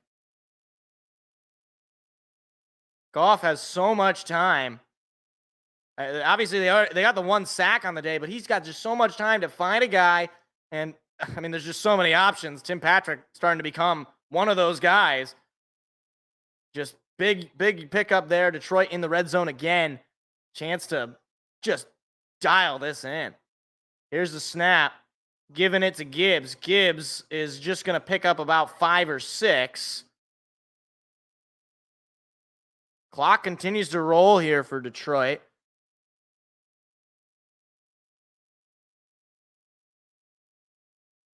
And you got to think Detroit is going to be calling a timeout at some point here. Final minute, 2nd and 6. Because in my mind, I want to score a touchdown here. So I want to give myself as much time as possible to score the touchdown.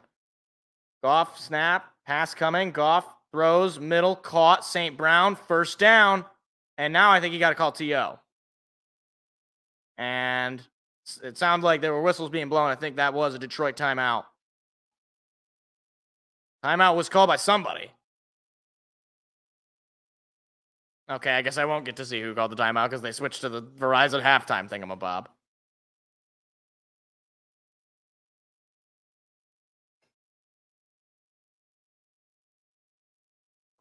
Oh, yeah, the Steelers and Raiders are playing. Oh, don't worry about it, Zing Dad. It was a fun year. Didn't end well, but, hey, at least we're knocking the doors off the Cowboys. That's got to do something for you. 8 straight red zone trips with a touchdown for Detroit. See if they can make a 9. They got so much time. Oh, it's Dallas who called timeout. I don't really know why. If I'm Dallas, let the clock roll. Get us out of here. Detroit's going to get the ball back to start the third quarter, but they got a chance to score a touchdown and then get the ball back. Snap. Quick pass over to Patrick. Patrick forcing his way through. Patrick dives, and he's in. Touchdown. Tim Patrick, first touchdown as a Lion. And it is a absolute massacre of the Cowboys. 26-3. Oh, is the knee down? Oh, no, he's going to be just short. He's going to be just short by a yard. They're going to look at it because it's a scoring play. Yeah, knees down. He didn't cross the plane. That's going to be down at about the half-yard line. So I imagine they're going to ask if Detroit wants to call the timeout, or else it'll be a 10-second runoff. Or I guess Dallas could take the timeout either way. That's a great play call, though. A screen pass on the first and goal to just sort of, see if you can get it, and then if not, you can just easily get out of bounds, stop the clock.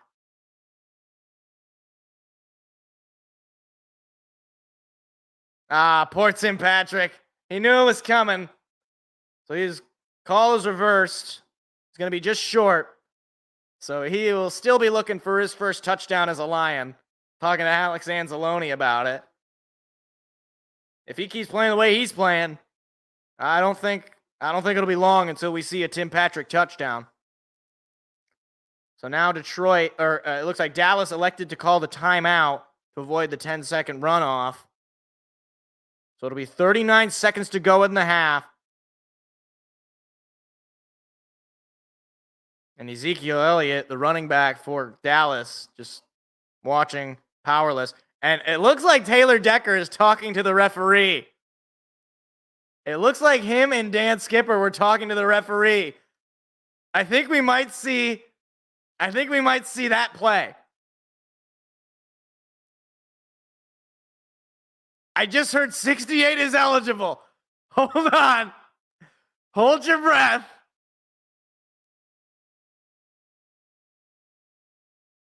Oh boy.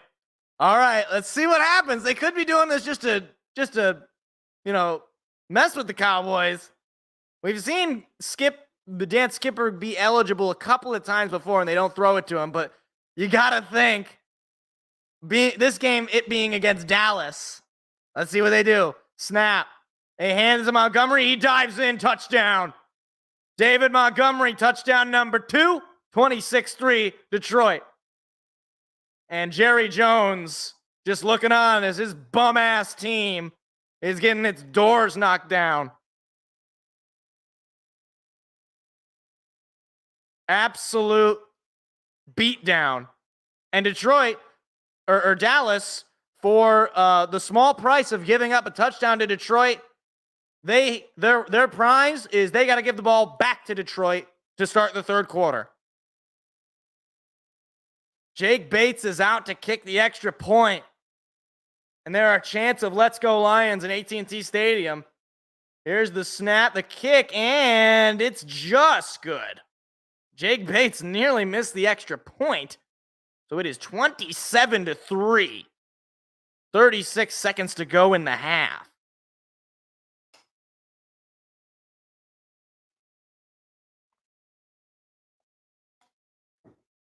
They all look like they're down the middle on a box score, all right? I don't want to hear about, oh, Jake Bates almost missed it. I don't care. I don't care. He made it. That's all that matters. Only thing that matters.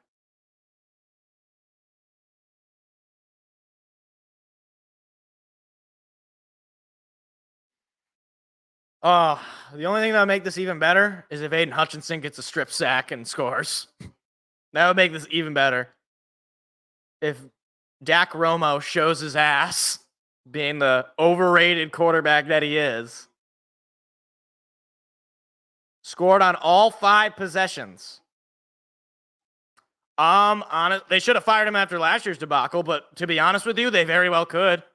I mean, if Detroit puts up like a 30 bomb, which they almost certainly will, if they put let's say they come out in the third quarter, they score a touchdown, they're up 34-3, the game is over, right? I mean, if Detroit puts up a 40 bomb, especially, I'd say, if Detroit drops 40 points on Dallas on the road after a bye week, yeah, I think Mike McCarthy should start looking at a LinkedIn profile. I'll just say that. Maybe start using ZipRecruiter or Indeed. Cowboys going to take this out from inside their own end zone. And a little trick play. Oh, my goodness. He's going to go. Jake Bates is the only guy to beat, and he's going to be pushed out of bounds. Whoa. Little trickery on the special teams play. And Dallas, offensively, is going to start with great field position. A little fake toss that totally beat the entire special teams. Shout out Jake Bates, though, for making the tackle. Wow. So Dallas will start in the Detroit 30. They have just one timeout. Detroit, at this point, knows they're just going to be throwing the football. Could you imagine he throws an interception here? Snap, pass coming. Prescott, pressure coming. He's brought down and sacked. Aleem McNeil again. Second sack for him. And there are boos again. And Dallas obviously just called their final timeout of the half.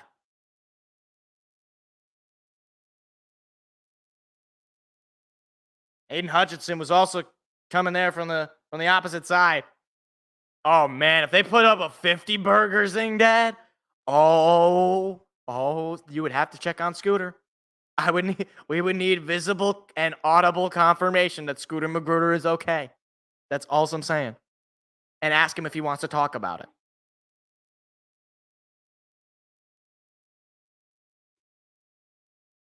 Second and 19. No timeouts. Snap. Pass coming. Prescott throwing up the middle. Incomplete. That could have been intercepted by Malcolm Rodriguez.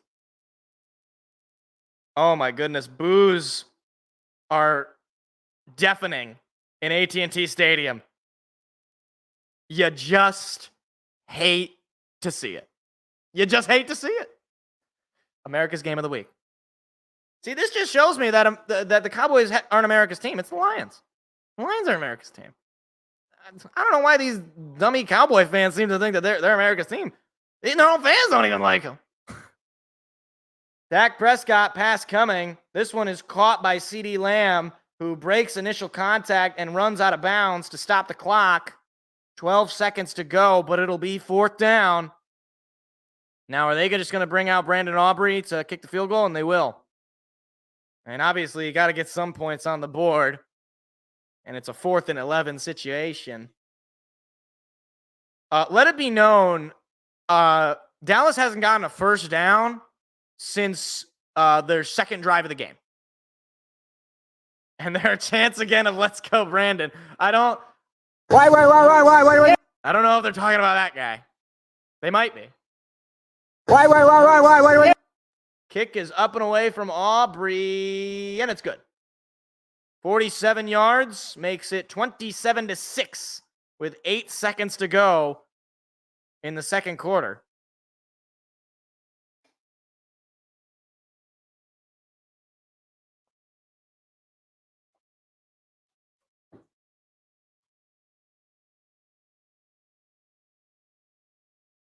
raining out?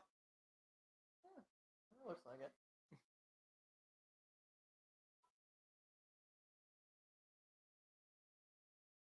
Mm-hmm. Watch Detroit return the kickoff. They're probably not even gonna take it out. Or if they do, they're just gonna take it out for the 8 seconds and slide.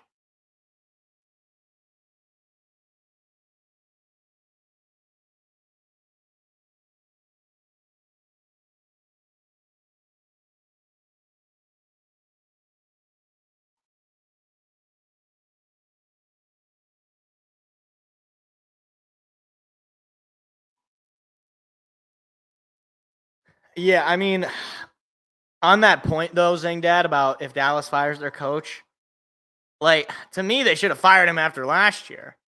So, like, it's kind of funny.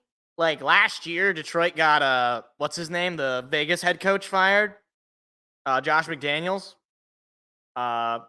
So maybe Detroit is just on a tear at this point of every year they get some coach fired. But honestly, I think they should extend Mike McCarthy forever. He's great. I mean, I'd love for him to be the Cowboys head coach for the rest of time. And that kick goes all the way for a touchback.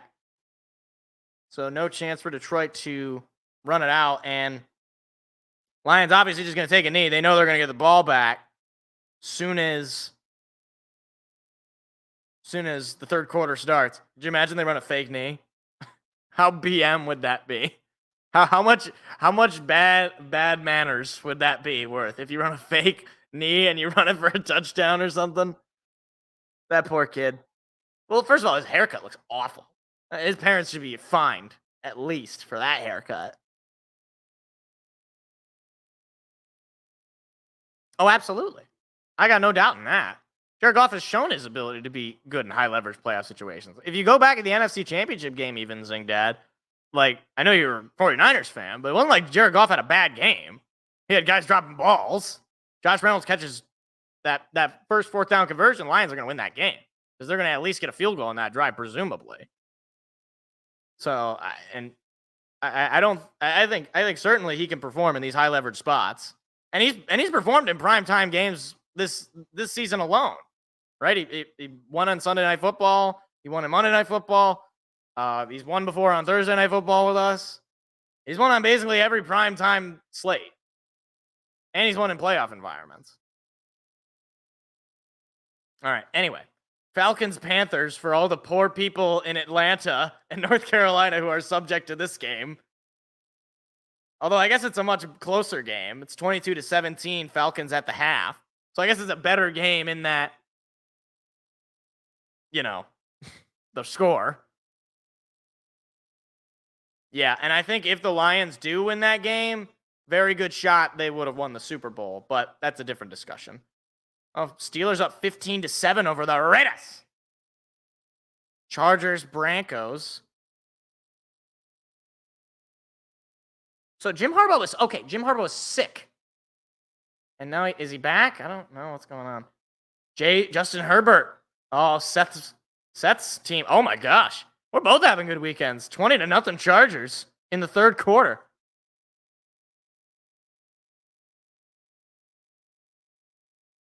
How am I looking in fantasy football now? I don't know if I'm looking great. Yeah, this is a tough day. I got just 3 points from Jahmyr Gibbs. I should have drafted David Montgomery. I should have drafted him.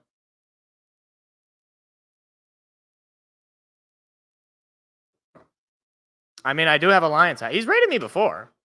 That'd be pretty cool. I'm not the only guy with a Lions hat, though.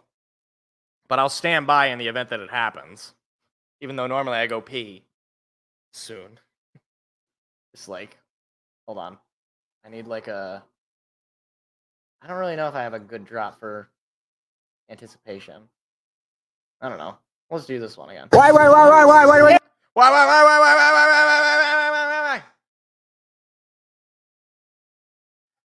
Anyway, how's everybody doing? I'm doing great. This is super. This is amazing. Do you think Jerry Jones is going to leave the game early? Do you think? How bad would the Cowboys have to be losing by for Jerry Jones to leave the game early? There has to be a number. Like, you can't say there's not enough. Like, if it was like, okay, let's say it was 40-0 in the first half, would he leave?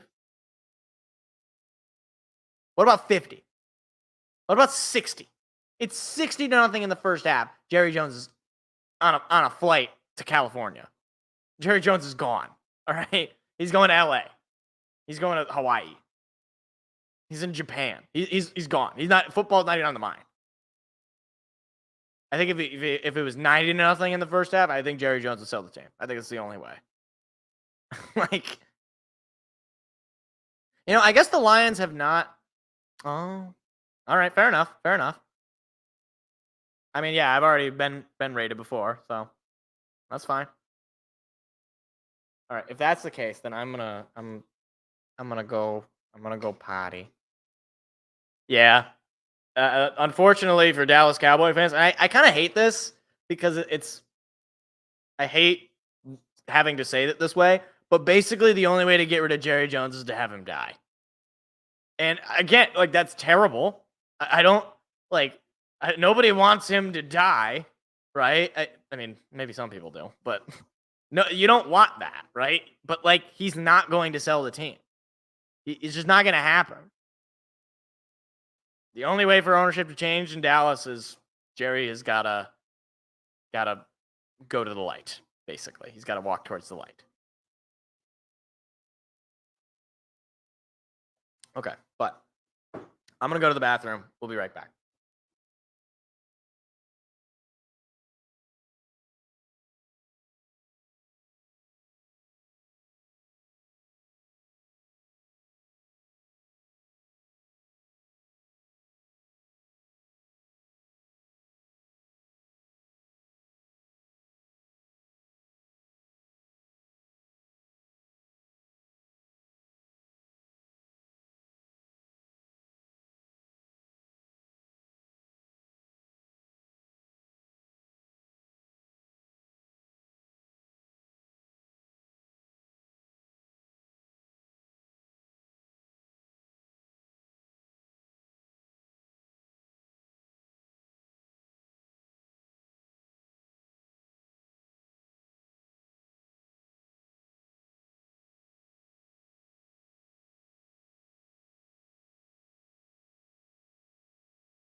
What are they rating Brandon Perna for?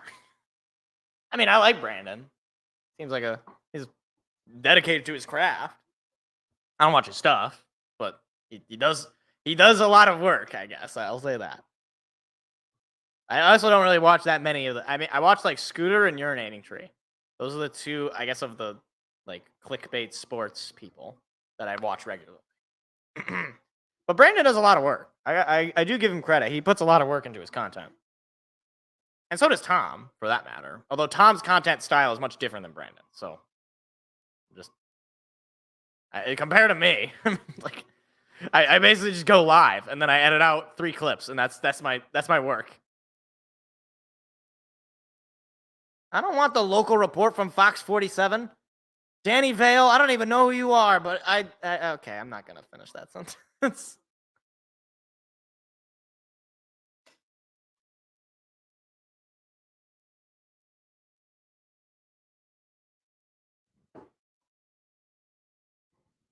Well, I guess they're talking about a debate. Why do the Browns stink? Well, it's a long story, but the short version: bad ownership, bad roster construction, and just bad culture. Plain and simple. If you want a little more of a deep dive, Well, the moment they had any amount of success and they had to make the big move to take that next step forward, they made a massive mistake. They got rid of the quarterback that they should have kept around, who was Baker Mayfield, and they took a risk on a quarterback who really had no, really was a long shot to have success to begin with in Deshaun Watson. Completely butchered the culture, even if he was, a good quarterback. Completely butchered the culture because Baker Mayfield was a huge locker room guy. The players love. Clearly, the players love him in Tampa, and they loved him in Tampa Bay. I've already just said that, and they loved him in LA as well. We're not going to talk about Carolina because that's another dumpster fire. But ownership has no idea what they're doing. There's no real idea of what kind of team they even want to run.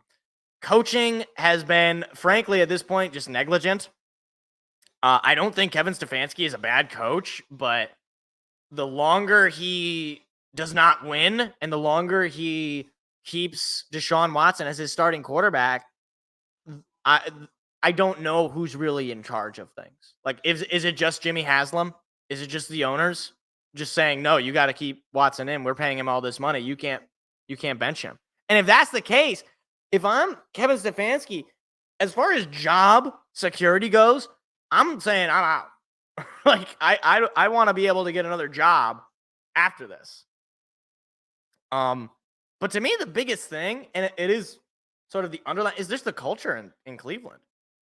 They are playing not to lose. You watch any of their games, they're playing games not to lose. And some potential, I guess, positive thing is like, well, they don't have Nick Chubb, so the run game is poor, so Deshaun has to do everything. Well, you paid him $300 million guaranteed. I would expect him to be able to do everything, like, or at least do most things. Like, it's bad when there are jokes about whether or not he is a better quarterback or a better person. And frankly, he might actually be a better person. And if you know anything about Deshaun Watson, the fact that he would be a better person than a better anything else is not good, not usually ideal, right? Not usually what you want. But no, I mean, Cleveland is just a terrible organization. Just everything is not. There's no, and we saw this in Detroit when Sheila Hemp took over. There was a complete change in the attitude around the team. It was, for one, Sheila taking charge of things, but also like delegating responsibility to people who actually have competency in the area. No disrespect, but full disrespect to Martha and William Clayford. They didn't know anything about running a football team. They didn't know anything about building a culture. They didn't know anything about who to hire as a head coach. They didn't know who to hire as a GM. They didn't know player personnel. They didn't know anything. And frankly, I don't think Sheila is some expert, but she brings in players who are. I mean, Chris Spielman used to be an analyst on Fox. He knows football.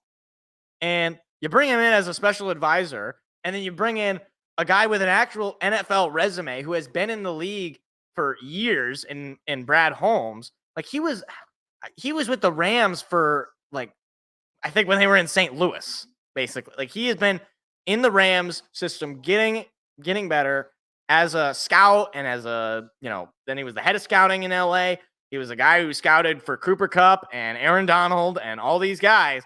Like, you put all the pieces together and you just get a well-oiled machine where, okay, let's say a Terrion Arnold is not a Pro Bowl caliber guy. Well, you know what? That's okay, because we can bring in guys like Amik Robertson, who Vegas didn't particularly value, or Carlton Davis, or Brian Branch in the second round, who comes in and is a stud in the secondary. Like, it's just like you can make mistakes, and Zingdad, you probably know this from San Fran's perspective. You can make mistakes as an organization because it's going to happen, but you are able to make up for those mistakes because you are so locked in and you have a vision and a ideology about the kind of team you want to build and the culture you're trying to. What am I looking at? Hold on, I'm sorry. I just got interrupted. Who is this woman dressed up as a cowgirl? Who is this? Okay, never. Anyway. Yeah, you have an actual vision and an ideology for the kind of team you want to build, and it just happens because you're not, like, basically throwing darts at a dartboard and just hoping that talent bails you out. I mean, Dallas knows what that looks like on the opposite end because they can get talent. There's no question about that. Micah Parsons and CeeDee Lamb are two of the best guys in their position groups. But it's not going to matter. And in his prime, Ezekiel Elliott was the same thing. Why are we interviewing some random country music star? Is she rooting for the Cowboys? Hey, Laney, what do you think of the Cowboys' performance in the first half? It was bad. It wasn't good. Okay, I guess she's performing on Thanksgiving. Great. I'm so stoked. I can't wait for that. Mark your calendars. I mean, it's Thanksgiving, so you probably don't have to mark your calendar. But mark your calendar for Laney, the Steven, or whatever her name was. I don't even know. I was going to make more jokes, but I don't want to insult her, even though I probably already have. So Detroit will start with the football. They come into this half with a 97% win probability. You like those odds. Detroit will knee it in their own end zone. Detroit, oh my gosh, Tom, you got to fix your suit, buddy. Detroit has not punted all day. Jack Fox has just been warming up the bench. And you want to hope to continue that streak as the game goes.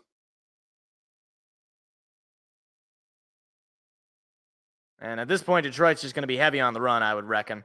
Jahmyr Gibbs is in the backfield to start this third quarter. St. Brown goes in motion. They give it to Gibbs. Gibbs trying to accelerate to the outside. Gibbs finds a hole. There goes Gibbs. First down. Gibbs' acceleration is second to none in the NFL. And he showed it right there with a first down run. And a good block there from St. Brown as well to open up that hole. And at this point, run the ball, run the clock, win the game.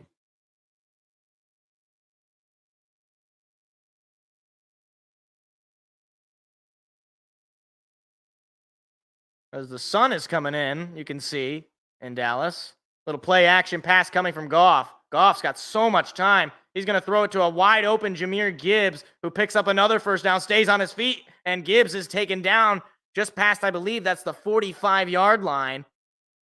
Goodness gracious. Jared Goff had all the time in the world to get that ball to Jahmyr Gibbs, and it's another first down for the second-year running back.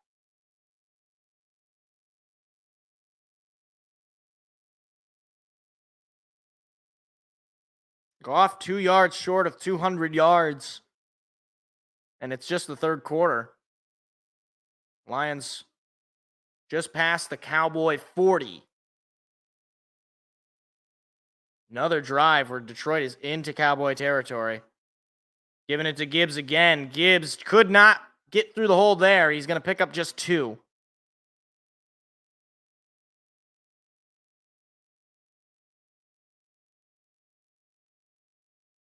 Okay, and also, I've been sort of listening in. I got to be honest, Tom Brady hasn't been terrible. Like, I've kind of made fun of the whole thing. I haven't really listened, to be fair, because I'm calling the game.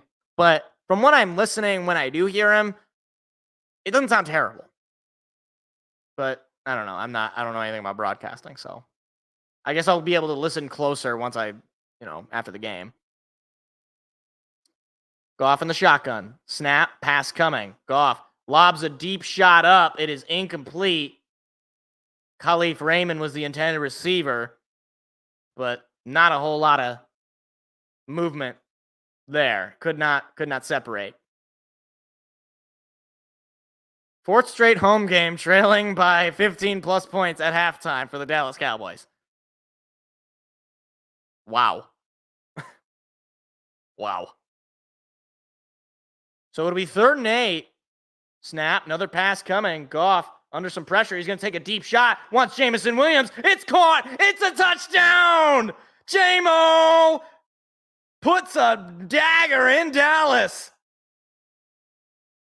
Deep shot to the end zone. It's 33-6 Detroit. How about them Cowboys? J-Mo had a step, and Goff got that football, dropped it in perfectly. The Lions' offense is 6 for 6 on scoring. I don't even know if there's any Cowboys fans left in the crowd.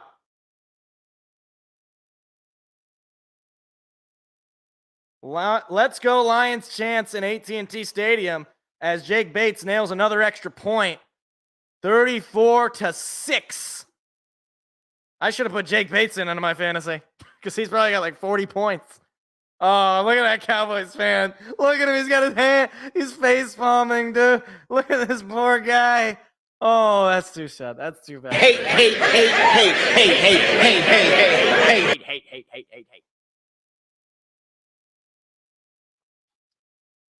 Hey, Armenian man. Look at that win probability. We're 0.4% away from a 99.9% win chance. All right? Is this secure enough? Are you secure? Because I'm feeling pretty darn secure. 34-6 Detroit in the third quarter. Does Scooter Magruder want to talk about it? Somebody get Scooter Magruder on the phone and ask him if he would like to talk about it.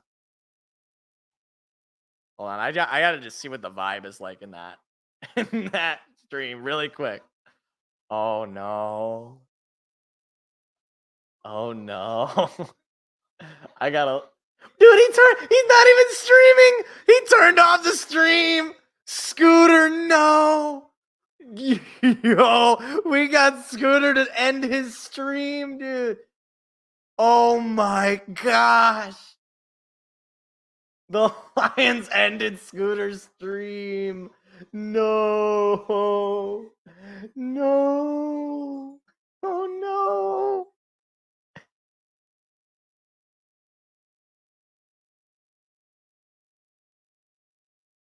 Hold on. Wait, I want to just hear the end of this.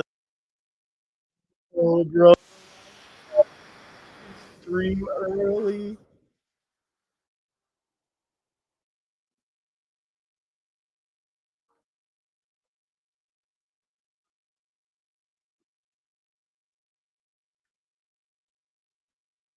He's playing Beethoven.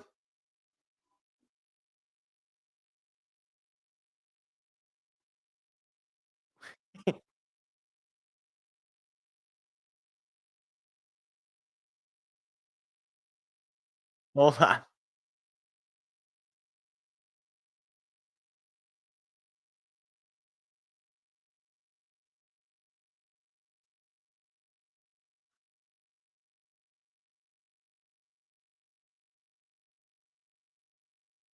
I can't believe it, dude.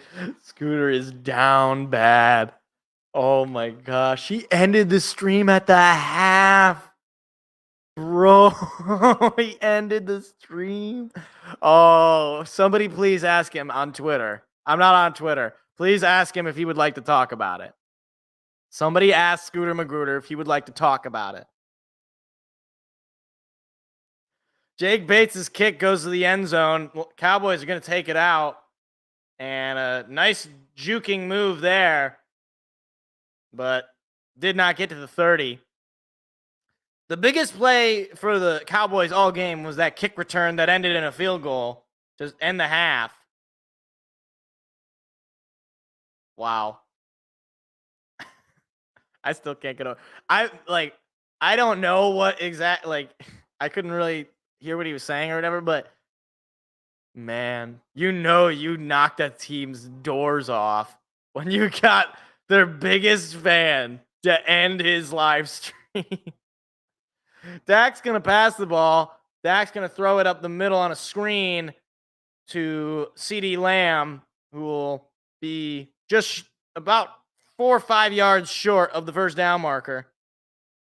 Now, here's what I'm saying. They better not switch this game off. All right? I want to watch this game until the very end. So, Fox, I don't care if the Lions are up 50-6. You better keep this game on. I'm pretty sure they will because I'm in the area, but I'm just saying, I don't want this game to end. This is great. Prescott, pass coming. Prescott under pressure. He's brought down and sacked. Aiden Hutchinson gets the sack. But he is down. Oh, geez. Are you kidding me? Aiden Hutchinson, who just got the sack, is down on the ground. Are you kidding me?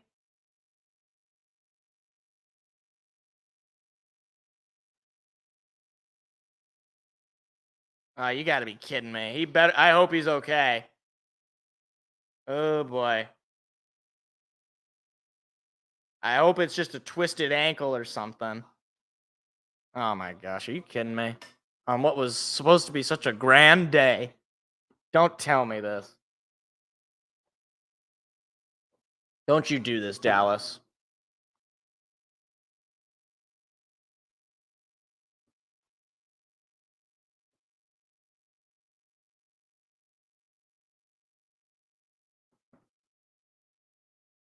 Well, now I'm not having as much fun.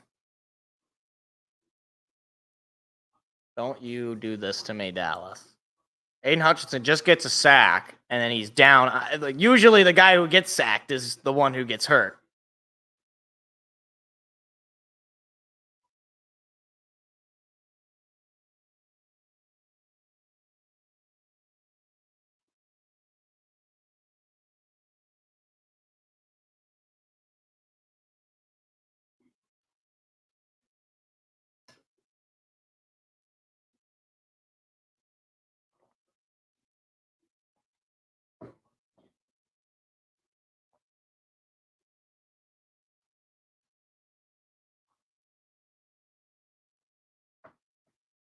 I did zing dad. I went to the believe it or not, I went to the Dodgers game where they came back in the 9th inning. I was at that game.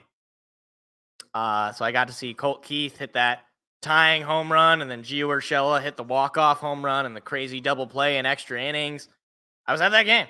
I got to see Shohei's 200th career home run.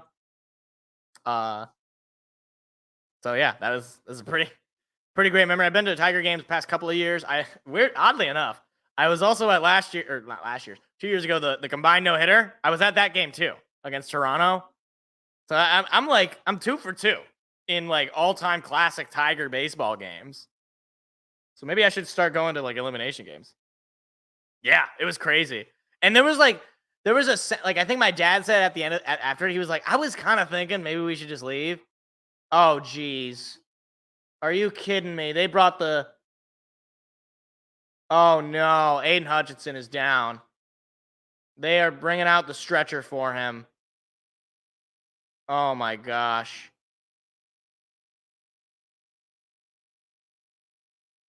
Oh, no. Something is broken. You got to be kidding me. Aiden Hutchinson's going to be done for, if not the rest of the year. Oh my gosh, are you serious? It depends on the game and the seat, obviously. I think tickets start at like $20 or something like that, but those are like bleacher seats. And it's also like probably like middle of the week games. You got to be kidding me though. He gets a sack and then breaks something.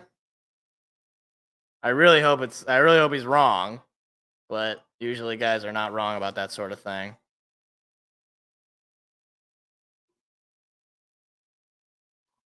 That certainly sours things. I mean, seriously, like we can't just get a blowout win with no stress. We got to have our best guy on defense get injured for the rest of the year, basically.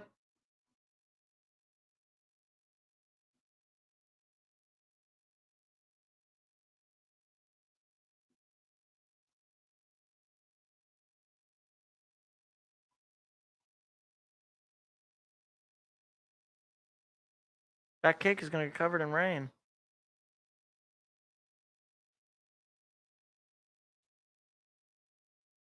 The fact that they're not showing the replay tells me everything I need to know.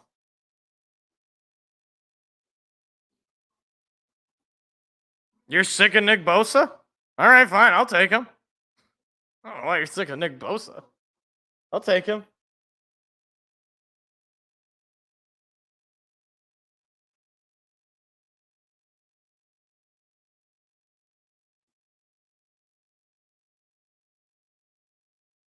You know what's so upsetting about this is like now that just completely changes the dialogue about the game. Is now it's no longer the Lions just knock the doors off of Dallas. Now it's Aiden Hutchinson is going to probably be out for the rest of the year. And jeez.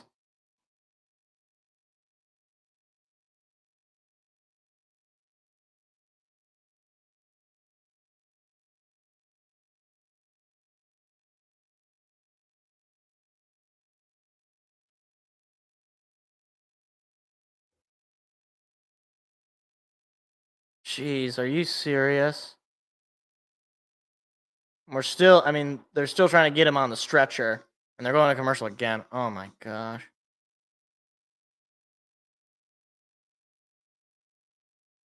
I'm like distraught at this point. I can't even be happy. Like, I can't even be happy that we're winning the game. We're going to win the game, and I'll probably be still upset. Because the heart and soul of that defense, probably the best player on the defense, his leg fell off.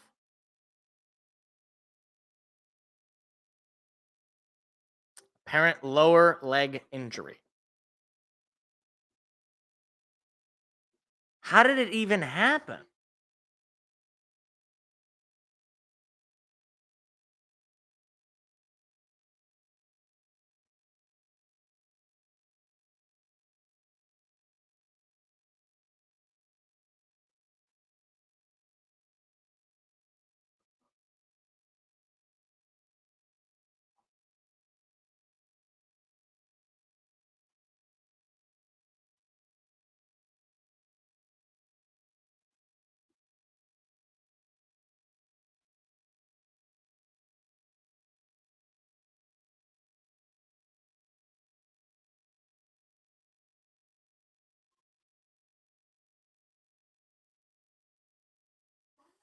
So, Max Crosby, you want a job?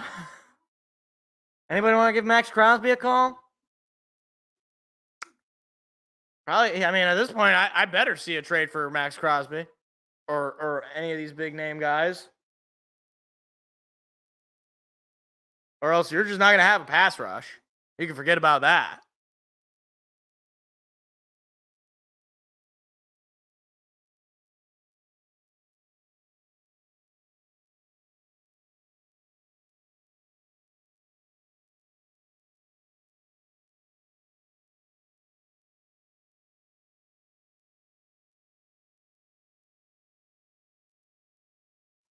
And there he is. Carted off.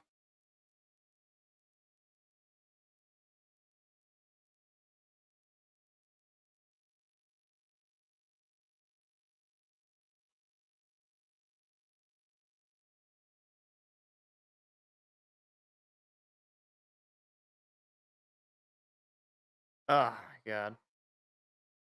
Ay, ay, ay. It's that left leg of his that they got wrapped up. There's an ambulance. I could see the lights back there. Going to take him to a local hospital. So we'll probably know by the end of the day, if not early tomorrow, the status of what the actual injury is and I guess presumably the timetable.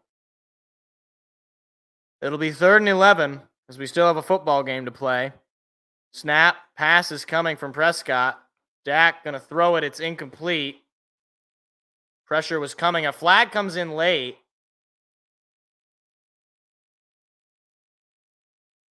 I don't know what the flag could be. That ball was well short of any receiver, but it's in the secondary. And they're calling defensive pass interference. So an auto first.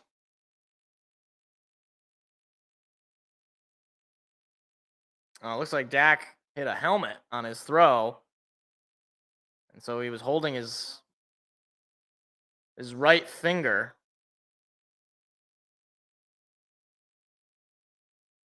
Snap, little high. Prescott pass coming. Prescott now under pressure, but he's going to run. Prescott going to slide, and Take a little hit there on the slide, and you can see he's still looking at that right finger.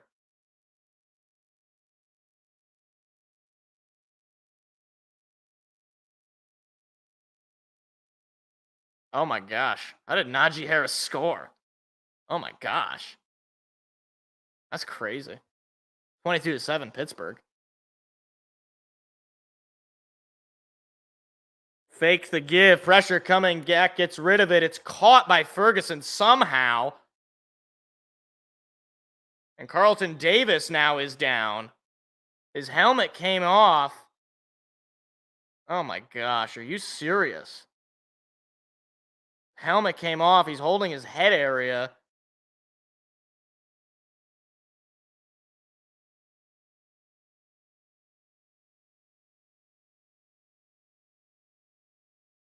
I think he might have just gotten rolled up there.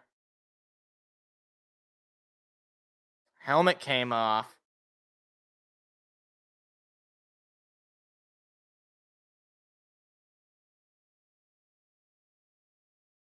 I don't know what. I think it might have been the just falling down and he just got kicked. Ooh.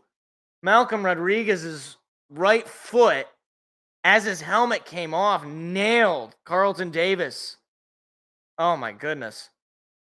Well, you hope that it's not anything major, but that certainly could put you in concussion protocol. Seriously, geez, all of a sudden the Lions defense just getting beat up.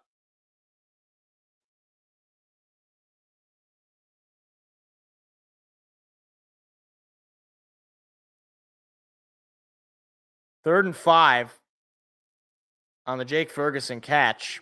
That's his second of the day.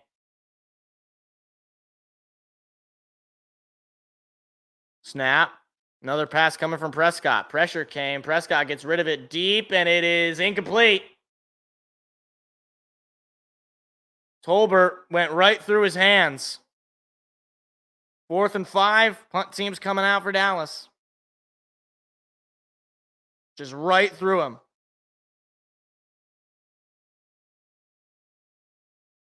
Kendall Vildor was in coverage there. I think he was in there for Carlton Davis specifically. And Dallas is going to go for it, which I suppose makes sense. 34-6 in their own territory. Snap, pass, wide open is Lamb. It's caught for a first down, and into Lion territory go the Cowboys.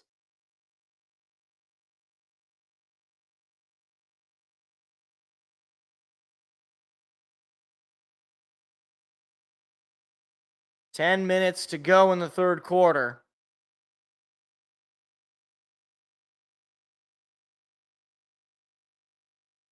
Snap. Pass from Prescott is incomplete. Vildor is going to get a flag. Another late flag.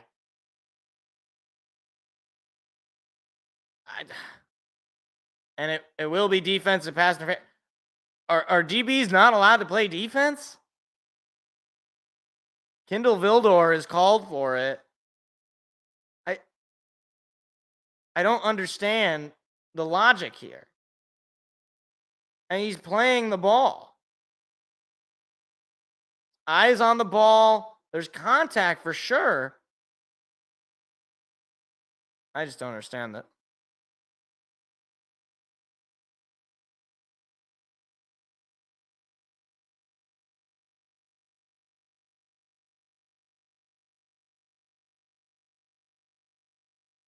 Snap. Prescott. Pass coming. Prescott throws errant, and it's going to be incomplete. Nearly caught by, was that Turpin? Threw in and out the hands. That's another just wobbly looking throw.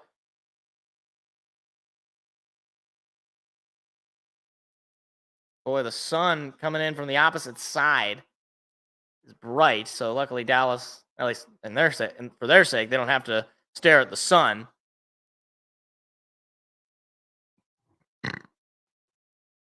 Second and 10. Another pass coming from Prescott. Prescott, pressure coming. He's brought down and sacked.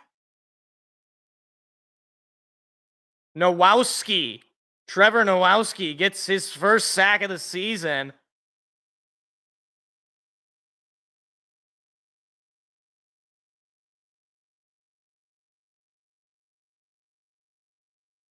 Oh, they showed the play where Hutchinson broke his leg, presumably. But I couldn't see the exact. I think it was that left leg. 3rd and 12. Prescott looking, pressure, lobs it up in the air. It's incomplete. Brooks was the intended receiver. And boos are raining down again. So in 4th and 12, I assume they're just bringing out the field goal team. And they do. Brandon Aubrey, I should say. Out to kick what would be his 3rd field goal of the day. 2 for 2. He made a 47-yarder. That's the deepest until I think this one. This will be from 50. Kick is up, and it's good. Brandon Aubrey, who has been automatic for Dallas, makes it 34-9. So Dallas has yet to find the end zone all game. So I wonder if they're going to have less commercial breaks because they had all those commercials for the Aiden injury.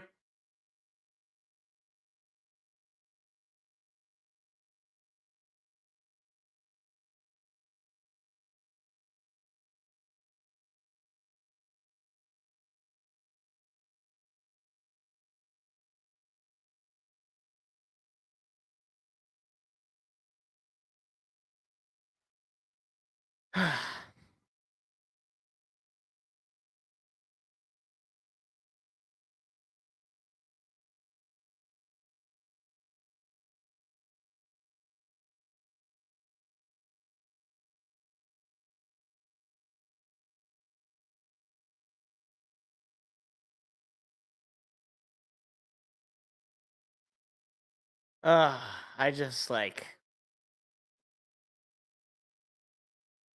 can't be happy about this game, which is, I will never forgive Dallas for this because I was set up for a bliss weekend, a weekend of just pure ecstasy at watching the Cowboys get destroyed.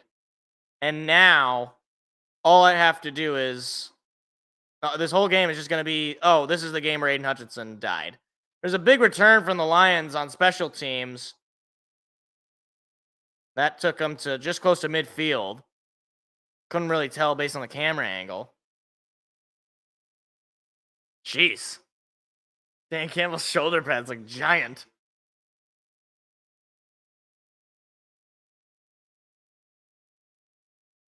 They're not even going to show him as a line. Okay. I guess they were showing as Texas.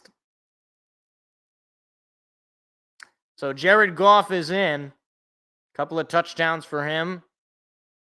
Brock Wright moving in motion. Snap. There's a pass coming. Goff has got time. He's going to step up and throw wide open. Who is that? Number 11. That's Khalif Raymond. And a big gain in that play puts the Lions in Cowboy territory again.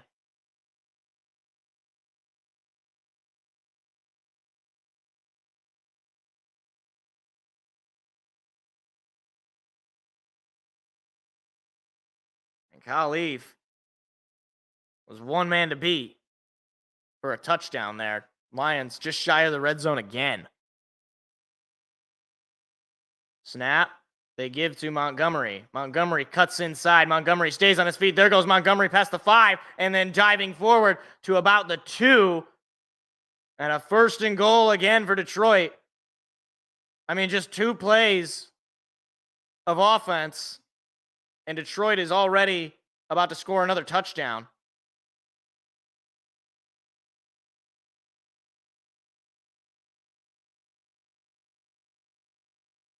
Dallas's defense can't do anything We might see Hendon Hooker in this game.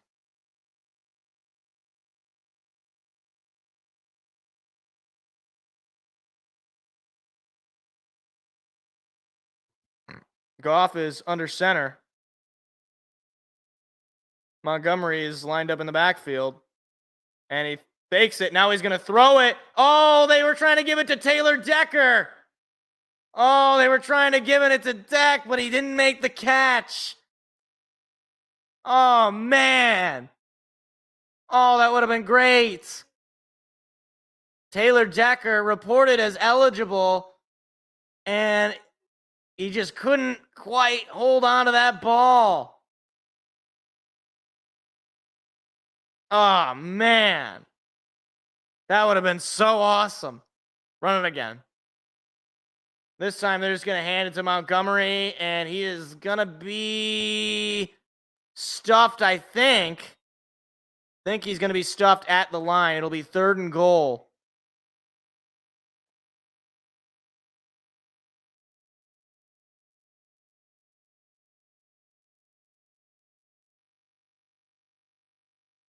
All right, run the play again. Run the play to get Taylor Decker a touchdown again.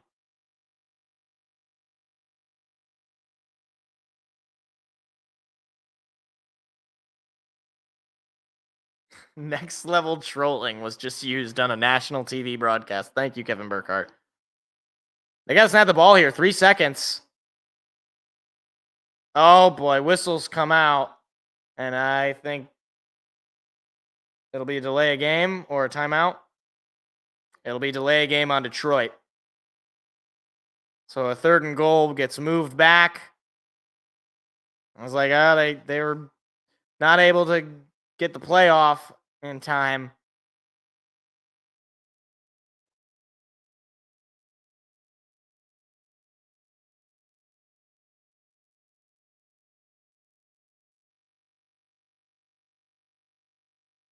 So 3rd and goal. Detroit, a touchdown away from a 40 bomb on Dallas. But they'll have to do it in what is practically a 3rd and 6.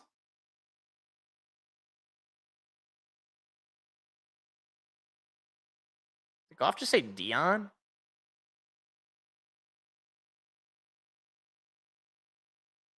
Laporta goes in motion. Pass. Goff is sacked.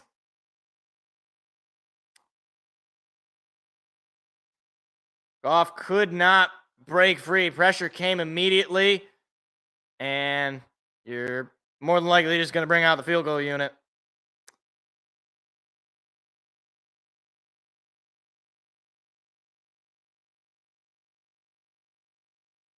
That was Wilson, who was unblocked.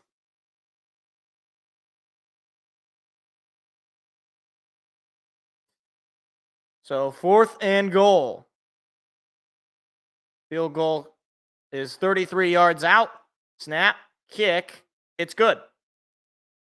Jake Bates makes it a 37-39 lead for Detroit with 5:26 to go in the 3rd quarter.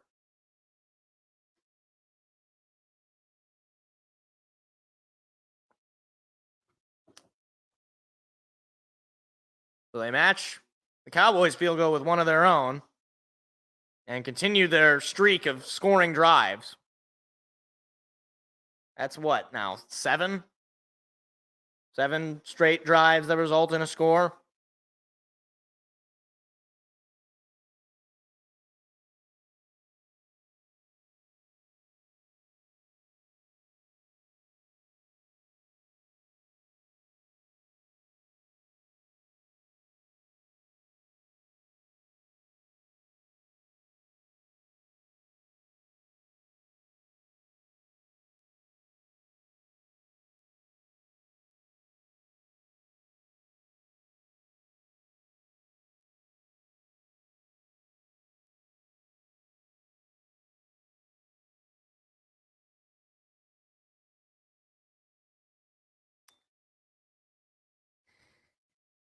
So Jake Bates out to kick another field goal. He's had a lot of work.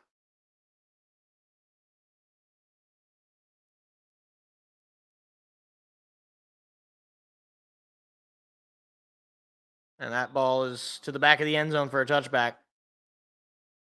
I mean, it's like, again, I know that the Lions are just absolutely tearing it up, but like the fact that we couldn't just tear it up, get out of this game without any catastrophic injury. But of course, it wouldn't be a game against Dallas where some shenanigans have to happen.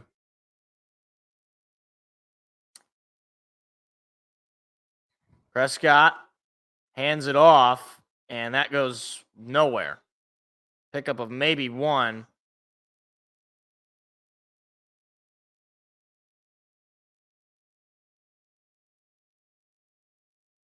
Second and 9. Oh, Purdy. Purdy's better than Prescott. Easily.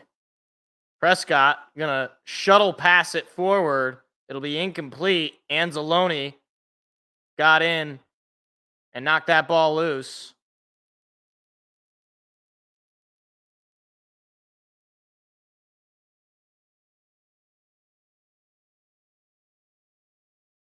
Third and 9 for the Cowboys.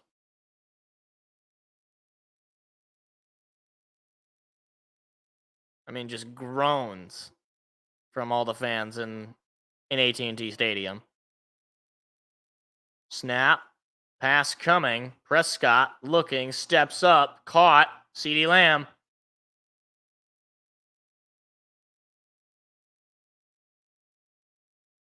Right at midfield. And obviously the Cowboys in a hurry. Down nearly 30 points. 7 catches for CD. Prescott looking, throws, caught, and breaking initial contact. But that ball falls out, and it's picked up by Terrion Arnold. And it's Lions ball. Terrion Arnold gets his first fumble recovery, and the nightmare for the Dallas Cowboys continues. Brian Branch punches that ball out. And Terrion Arnold scoops it up. Bosa or Parsons? All time, it's going to be Bosa. Like, overall. Like, throughout their career. Yeah, I think I'd probably take Bosa. Didn't Bosa win Defensive Player of the Year at some point? Micah Parsons never won Defensive Player of the Year. I don't think he has, at least.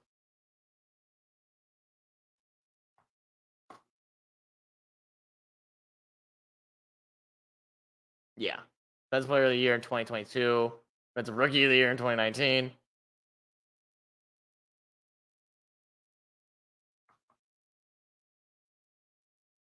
I guess he did win. Micah Parsons did win the Defensive Rookie of the Year, but he's never won Defensive Player of the Year. So yeah, definitely Bosa.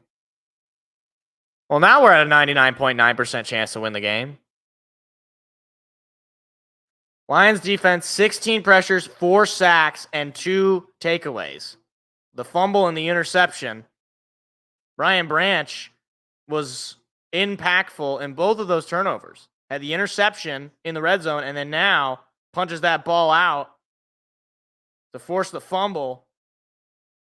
And an unlucky bounce as well for the receiver. It bounced off his leg to stay in bounds to allow for Terrion Arnold to scoop that one up.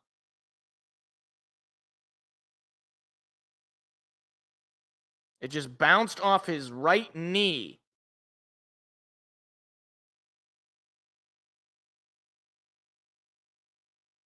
And that knee, he just knees it inside so that it doesn't go out of bounds.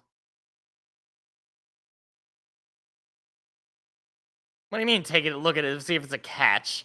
What? He's running. No. The ball is out. There's no question this was a catch and a fumble. Are you kidding me?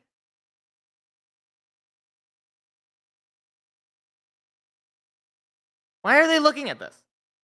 What? He catches it. He runs. Both of his feet were in bounds at some point, and then the ball is knocked out when he's in bounds.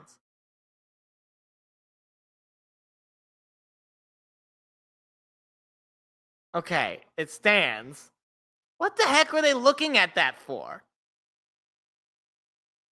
What in the hell could they have thought would no. Even if he did step out, he caught the ball, had 2 steps in, and then the ball was knocked out, and the ball never goes out of bounds.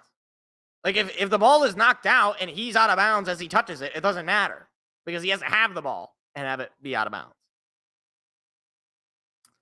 Okay. Goff is under center. St. Brown in motion.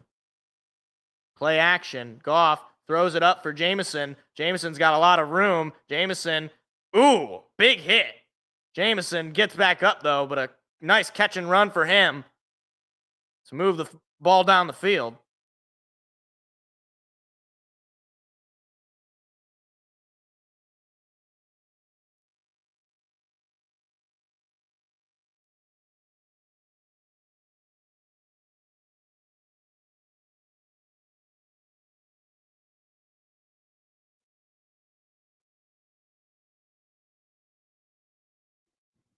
Here's the snap. They're going to give it to Gibbs. There goes Gibbs in space. Gibbs gets a block, cuts inside. Gibbs picks up another first down. Jahmyr Gibbs. I don't know, man. 50 points is hard to get. We're going to need 2 more touchdowns. At least. To get 50 points. But Mike McCarthy should be fired. There's no question about that. Mike McCarthy should be fired before the game is over. He's done. 420 total yards of offense for Detroit. 140 of those yards on the ground. 280 in the air. They hand it off to Montgomery, and he is brought down. No, he breaks free and dives forward for a gain of a couple of yards. Uh-oh. Whoa. Cortland Sutton with a crazy catch over again the Denver game, but Chargers up 23-13 with 4:52 to go. What do you know? Another Sean Payton-led Broncos are losing games. What a surprise. Quick screen pass to Khalif Raymond. Khalif looking for a block. He's going to push forward for a first down. And some jawing going on. Yeah, I don't know how he still managed. I don't know how he managed to convince Jerry Jones that he should still have a job. But hey, if Jerry Jones wants to keep him forever, I'm fine with it. Because he's an absolute hack of a head coach. And he's basically an automatic win, assuming the refs don't bail him out.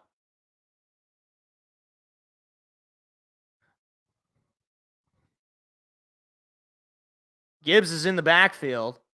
Gibbs is in the backfield. They hand it off to Gibbs. There goes Gibbs, and he's going to pick up another first down. Gibbs is just first down machine. Final minute and a half of the third quarter. This third quarter, which has felt like an eternity. Boy, a big hit. But Gibbs gets right back up. Goff already over 300 yards with a couple of touchdowns. Another great game for him. Goff takes the snap. Gives it to Gibbs. Gibbs looking for a hole. Cuts to the outside. Gibbs is forced out of bounds, and he'll pick up just 3.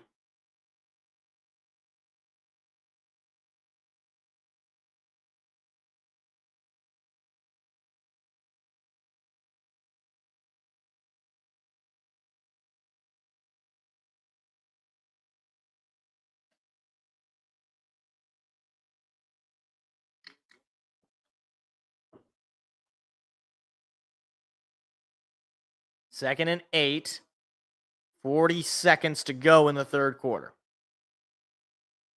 Goff takes the snap, fakes the toss, throws back to Amon-Ra. Then a little end around goes to Penei Sewell, who dives forward, but he's going to be just short. There is a flag on the play. Don't tell me it's illegal touching. Ben Johnson cannot believe it. See what the flag is. Because he'd like to know. He would know if his guys are where they're supposed to be. So they're talking about this. That flag came in basically at the moment Panay got the ball.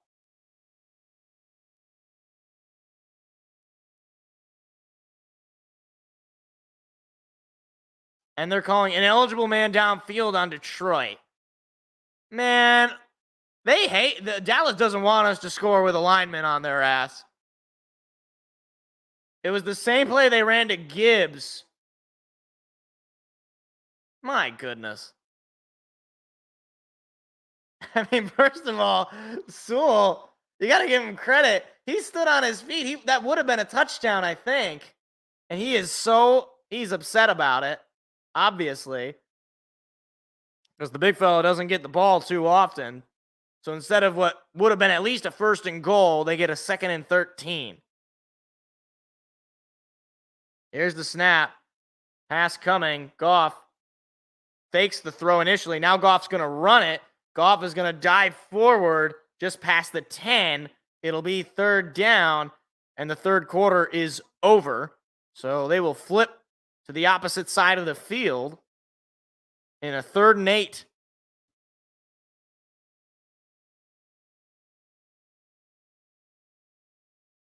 Anytime we make a cool play with one of our linemen, the Dallas Cowboys are like, flag, I don't know, things.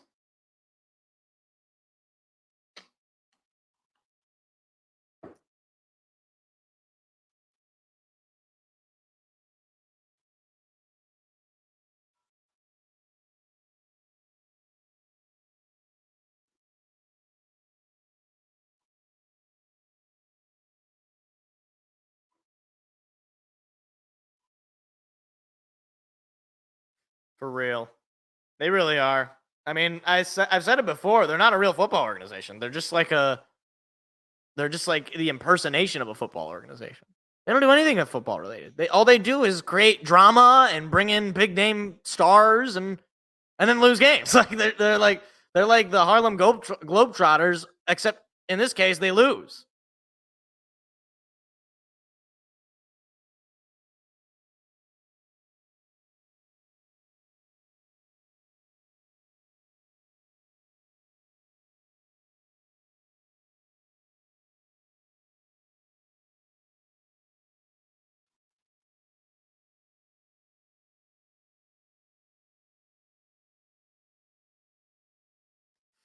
Yeah, I would think so.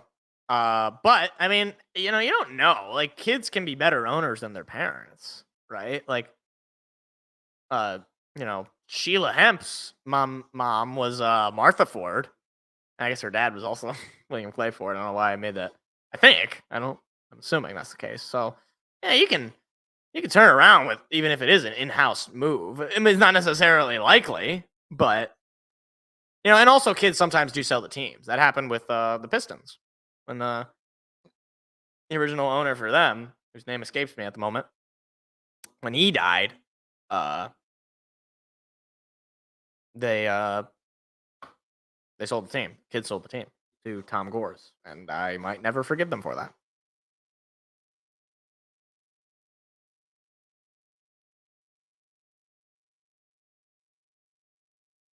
What? Penei Sewell is begging his case with the referee. They're laughing about it. I mean, it's as if there's something going on, some voodoo that is stopping an offensive lineman from doing anything in terms of scoring. So it'll be 3rd and 8.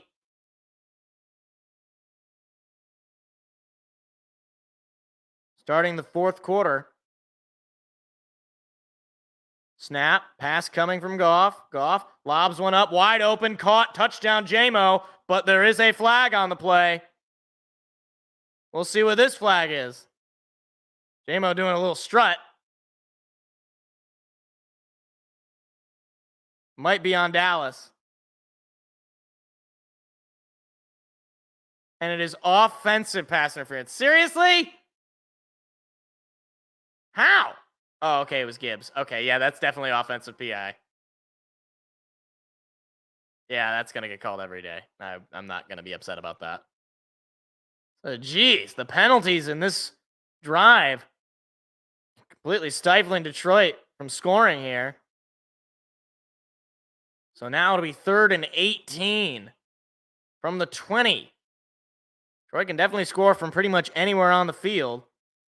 Snap, pass coming, little screen to Gibbs. Gibbs looking for the hole. Gibbs is taken down at the 15. Could not break through. So the field goal unit is going to come out. On 4th and 13, Jake Bates will be called upon again.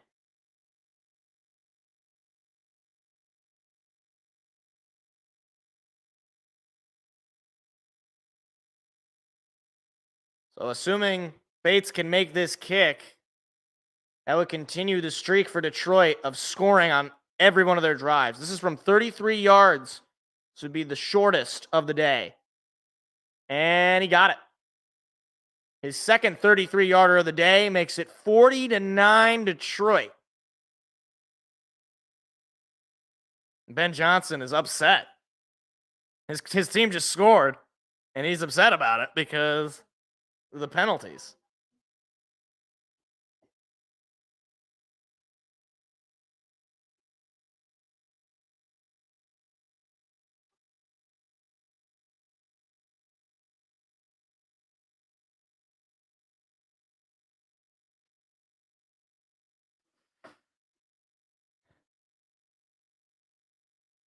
No, I think it's in San Fran.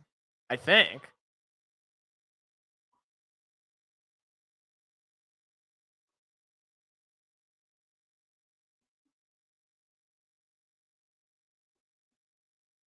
Let's take a look, though. I think it's in San Fran. Yeah, it's in San Fran. It's Monday Night Football on New Year's Eve. So,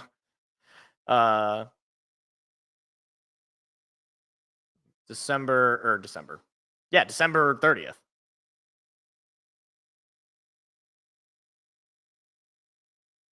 Yeah, like this week. This will be by the end of this week. So by the end of tomorrow, we'll be a third through the NFL season, which is crazy.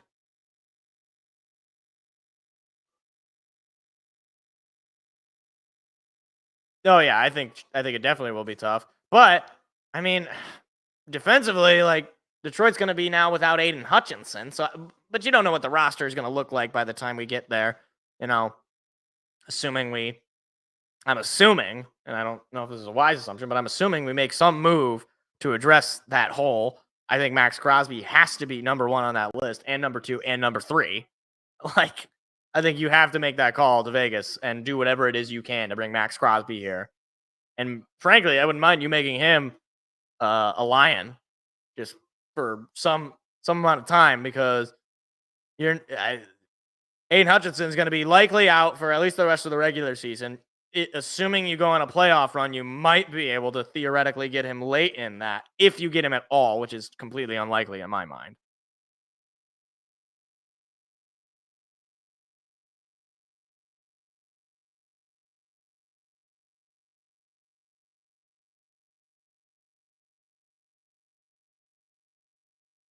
What is this? What is this, like, weird? This is weird, like, in studio recording of Tom Brady. See, okay, up 40-9. Are they going to bring in Hendon Hooker? Like, I wouldn't be surprised if, I mean, I don't know why Dallas would continue to bring out Dak Prescott at this point. This game is over. This game is over by the end of the half. And they're going to try that little trickery again, and it's not going to work this time.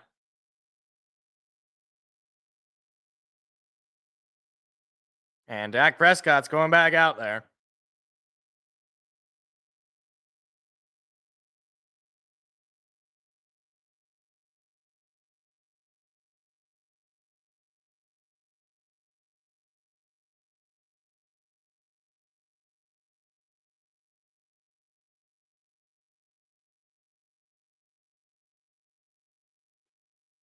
Snap, pass coming. Prescott throw is caught, and a big hit there Amik Robertson makes a tackle. So it'll be second down. At this point, the Cowboys are just trying to get out of here and go into the bye week. I mean, this game is completely out of reach. They have not scored a touchdown all day. Dak throws a shot that goes in the end zone or into the sideline. It'll be 3rd and 6. Again, I'm surprised to still see Dak Prescott in this game, to be perfectly frank.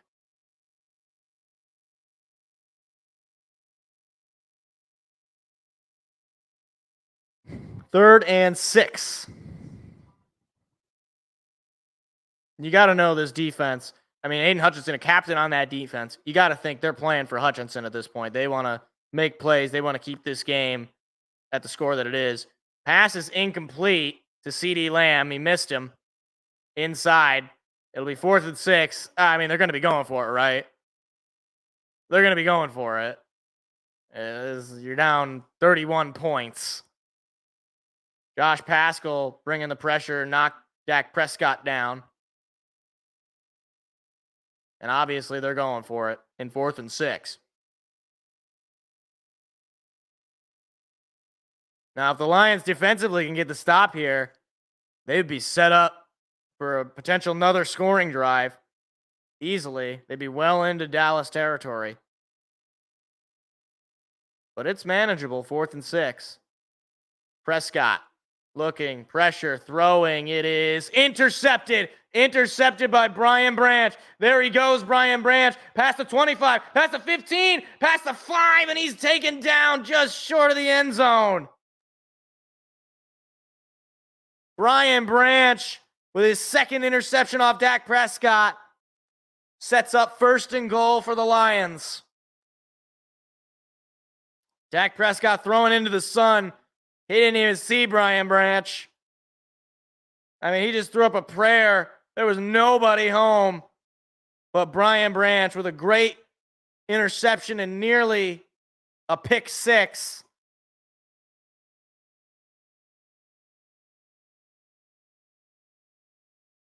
So now Detroit gets the ball back. 1st and goal.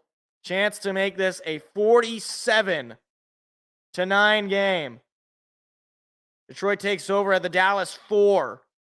Goff is in the shotgun with Gibbs. Pass coming. Goff throws it. Caught. St. Brown. Touchdown. 46-9 Detroit. Took just one play, and Goff's got his 3rd passing touchdown of the day. Mike McCarthy should be fired immediately. St. Brown, easy route, got free, gets his 1st touchdown of the day. I mean, the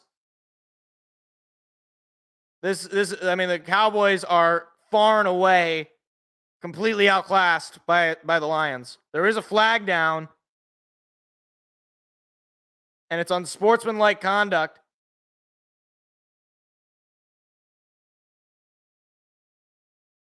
That unsportsmanlike conduct penalty was against Amon-Ra St. Brown. I don't even know what it could have been referring to because was he bragging on the sideline or something? So Jake Bates will try an extra point that's a little deeper.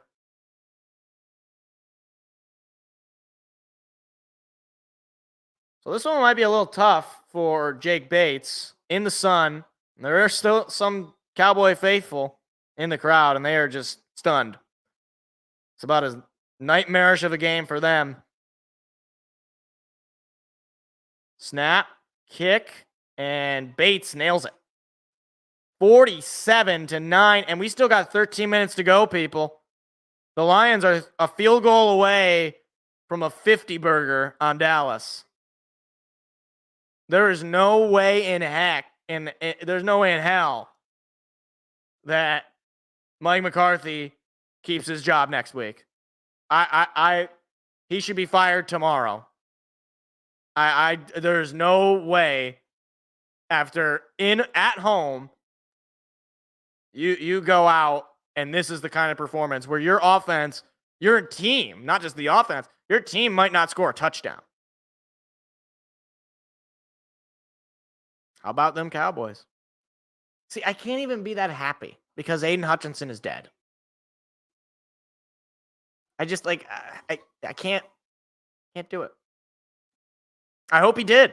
I hope he spit on it too. I hope he told Mike McCarthy to start looking at jobs in Walmart.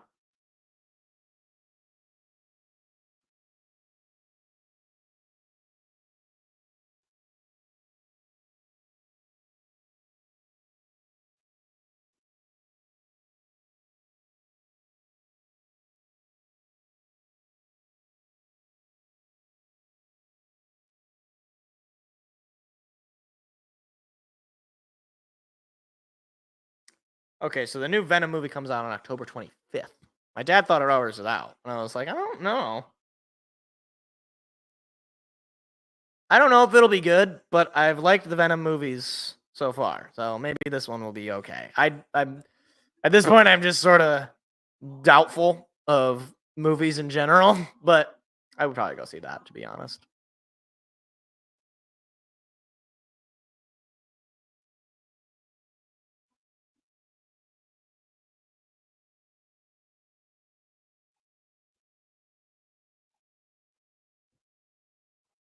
I'm out of water. How did I end up out of water? I had this, I guess, like half-filled water bottle, and then I had this that was fully filled, and I'm out of water somehow.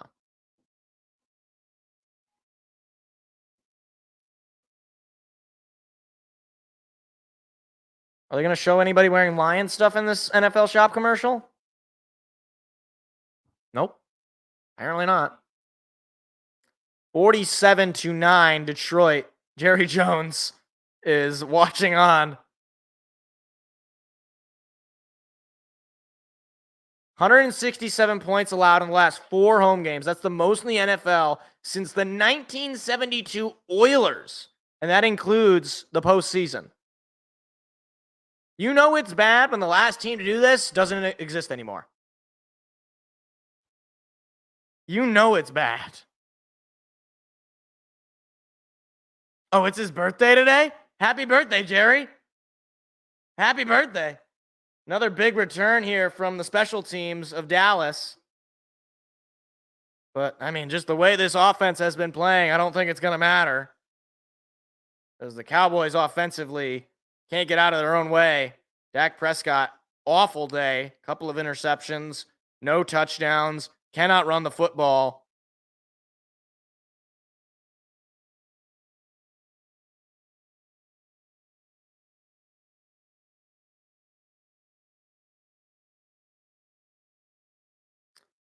So they'll take over from their own 41. And that's not even Dak Prescott. So they finally brought, oh, big hit. Brian Branch with a big hit. So Dak Prescott's day is done. So who's that? Is that, oh my gosh, what's his name? It's Cooper Rush. Cooper Rush is in because Trey Lance is hurt. So we get Cooper Rush, CMU grad. Snap. Rush hands it off. And there's a handoff that goes for about 7 or 8. Dowdle with the carry. So this is the best offensive sequence we've seen from the Cowboys all day. I guess they had those first 2 drives where they were getting down the field.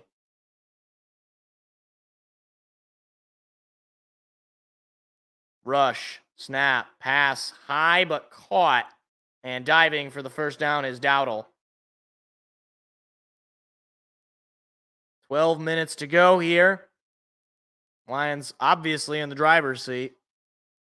They are up almost 40 points.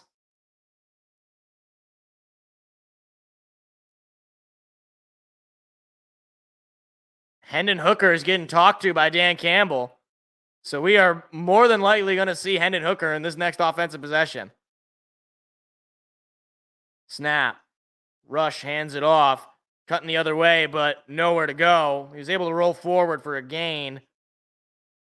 I think at this point, both teams are just putting in their backups.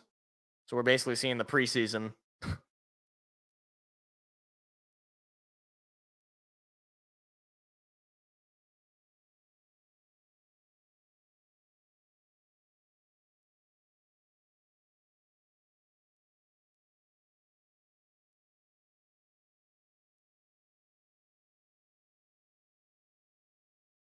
Snap, rush, pass is caught, and a first down is picked up.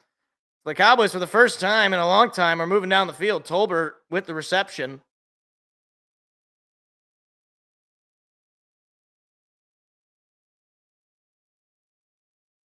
I believe Brandon Joseph is also in for Detroit. Saw Mekhi Wingo. Alex Anzalone is on the sideline.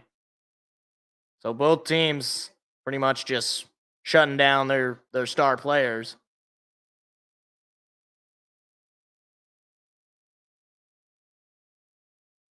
Rush.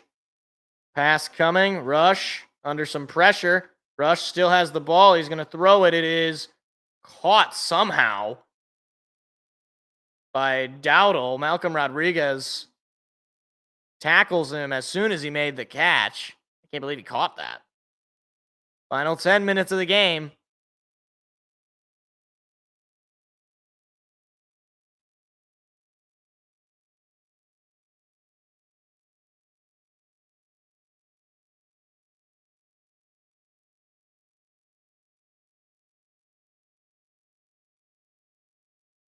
Here?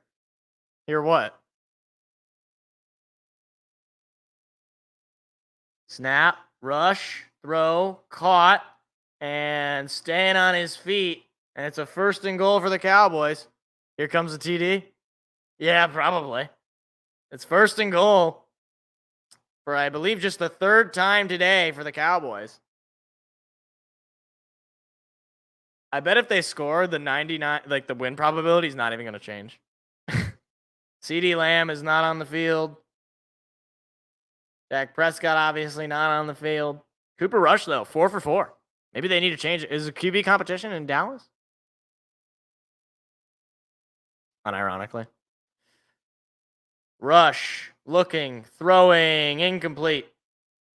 Brooks was the intended receiver, but that ball was in another time zone.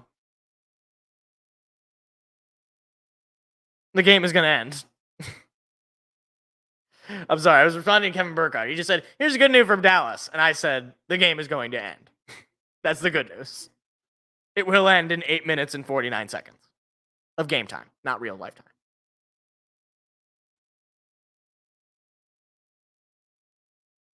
This is going to be the Chris Paul meme if they score here. Rush, pass coming. Rush throws, incomplete. It'll be 3rd and goal. Brooks was the intended receiver. Khalil Dorsey, who is typically on special teams, was in coverage there.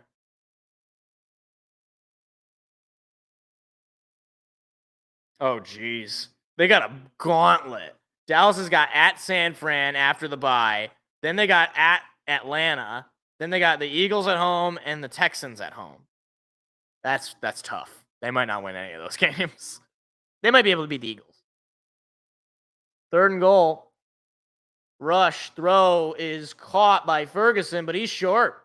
Well short. Picks up just 1. So now it'll be 4th and goal. Are they gonna go for it? I feel like you kind of just have to. Just to be able to say, okay, maybe we can get some sort of victory here. That was Kirby Joseph with the tackle. So they are going to go for it. Oh my gosh. This is their last chance, realistically, to get a touchdown. I guess they could get the ball back after this, but Cooper Rush in a 4th and goal spot. Whistles being blown. Is a timeout. And Dallas calls a timeout. I guess they want to talk about this with Cooper.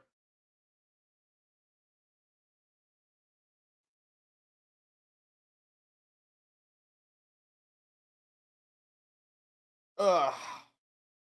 I feel bad because I should be giddy. I should be super happy, but I'm just bummed because of that Aiden Hutchinson injury, man. I'm like, I'll probably still yell at the end of this, but I'm not going to have my heart in it. It's not going to be the same. It looks like Tom Brady took his suit off. A little too hot for him, I guess. 4th and goal. Cooper Rush in the shotgun by himself. Snap, pass coming. Cooper looking, throwing, end zone. It is intercepted. Intercepted by Kirby Joseph. The Cowboys are not going to get a touchdown this game. That is the 3rd interception, the 4th turnover. Oh my gosh. Mike McCarthy needs to be fired immediately. That's the 3rd red zone trip where they don't score a touchdown. The 2nd that resulted in an interception. And Kirby Joseph, the ball hawk, gets another pick. He's having a Pro Bowl caliber year. I cannot. I can't. Hendon Hooker is in. Hendon Hooker is in. Hooker takes the snap. Play action. Hooker gonna throw it. It's a little high, but it's caught by number 11, Khalif Raymond, who picks up some extra yards. Hendon Hooker gets his first NFL completion. No, honestly, I want Jerry Jones to get on one of those like phones that goes down to the sideline. Hey, Mike, by the way, don't come back. You're fired. See ya. Just go ahead and take the nearest exit and never come back. We'll send you your stuff. Hendon Hooker's first catch in the NFL goes for 19 yards. Here's the snap. They give it to Craig Reynolds. Craig Reynolds, who is the 3rd string running back, picks up just about 4. I mean, we got basically a bunch of randos in the game. It's a preseason roster right now. We need just to get into field goal range to make it a 50 bomb. That's all we need.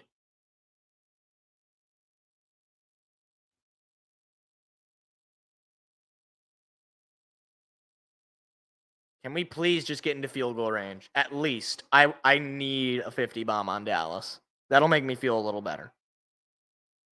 Hooker hands it off to Reynolds. Reynolds breaking free. Now Reynolds going the other way. Reynolds trying to find the lane. Reynolds is going to be taken down just short.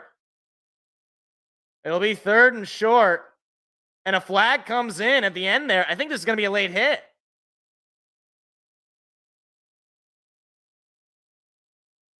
Or maybe another. And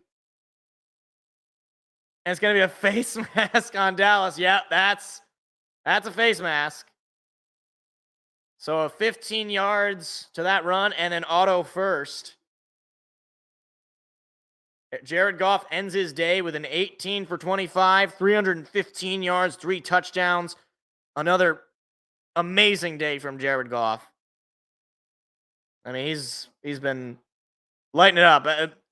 Subtract those first 2 games from Jared Goff and the second half of that Arizona game, and frankly, he wasn't even that bad in the second half of that game, but he's been fantastic. He's been right where he left off. Hooker under center again. Snap. Hand it off to Reynolds, and big hit there, but a gain of just 1. They're just running the ball with Craig Reynolds. As Jared Goff, Amon-Ra St. Brown, and Alex Anzalone, 3 captains on the sideline talking.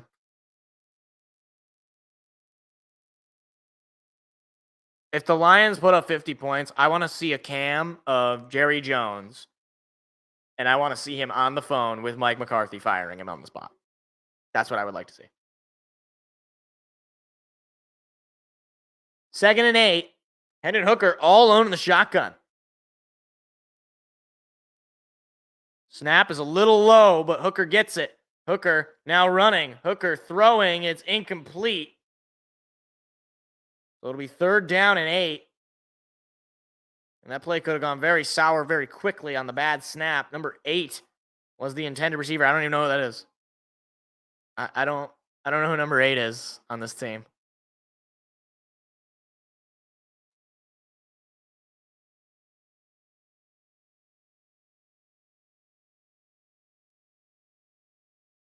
Chance of let's go Lions. in AT&T Stadium. I think you might be in field goal range for Jake Bates. Hooker takes a snap. It's a little low. They hand it off. Is that Sione Vaki? That's not Craig Reynolds, is it? That's not Sione Vaki, I don't think. But it's going to be 4th down on what looked like about a 6-yard pickup. Please kick this field goal. Well, the thing is, even you got to make the field goal. I think they will kick a field goal. But the question is whether or not they're going to make the field goal. They might go for it, though, which would be even funnier in a way if we get it.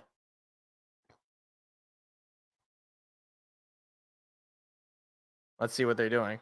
Oh, they're going to go for it. Oh, my gosh. Please get this. I need a 50 bomb. Come on. Hooker goes in the shotgun by himself. Snap. Hooker looking, pressure. No! Hooker is sacked. No! Turnover on downs. Dan Skipper was lined up as a receiver. Damn. Come on, man. That was enough range for Jake Bates. I don't think that was a question. I think they just wanted to go for it. Yeah. All right, we can still get the ball back. We still got time. Technically. We could maybe we could get a pick 6. That's possible. Cooper Rush is quarterback, so that's definitely possible. Jared Goff chance, which is funny because Hendon Hooker just was the quarterback for that drive. Cooper Rush hands it off. And nothing. And this is basically just a home game now.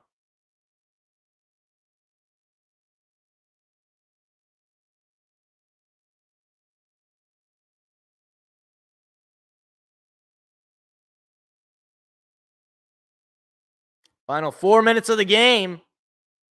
And oh my goodness, it's a sea of Honolulu blue. A lot of Lions fans representing in Dallas. Rush, throw, caught, first down. They said it's not Devontae, it's Ramondre or something. It's something Turpin, I don't know.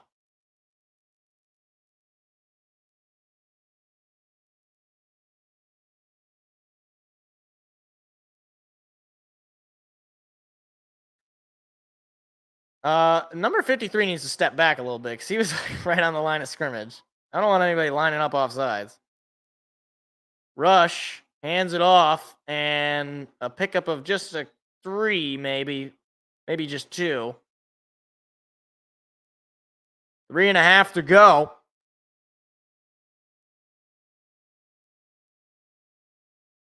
Two Alabama kids on the sideline, Terry and Arnold and Jamison Williams. Jack Campbell is really the only starter that's still out there.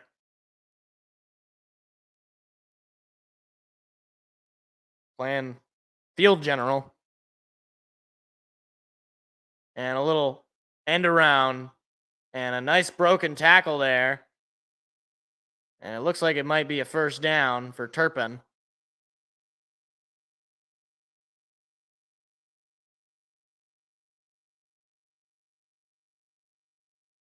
Did Tom just learn the word tenacious because he just used it? He might have just learned that word. He's smart. He went to Michigan. Quarterback sneak gets the first down. Just groans from the Cowboys fans because of the first down. All right, just don't let him score a touchdown. At this point, I just want it to be a no touchdown game for the defense.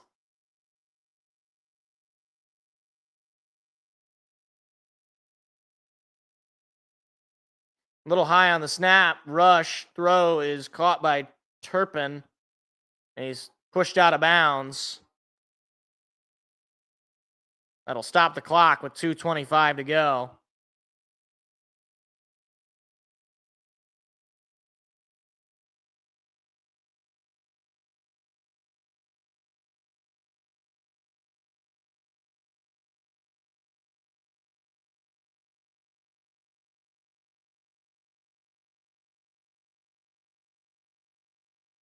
Jeez. 482 total yards, no punts.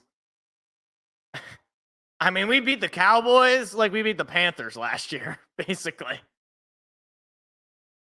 Except somehow we did it even more egregious. Like, the Cowboys looked even worse than the Panthers did, which is crazy. Hendon Hooker talking to Jared Goff. Second most on the road in team history in terms of points. Last time they did it, 1952, at Green Bay, they scored 52 points. So a long time ago. Jack Fox is basically just Jack Fox could have stayed in the hotel. Basically, that's how good this situation is. Jack Fox, you can just stay home. He doesn't even have to go on the plane. Just stay in Detroit. Frankly, you could put Jack Fox in a quarterback. You'd probably be fine. 2nd and 7. Rush. Pass coming. Rush throws it up the middle. It's caught. And that ball comes out. And the Lions have it, I think. Waiting on the signal, and they do. Oh, my gosh.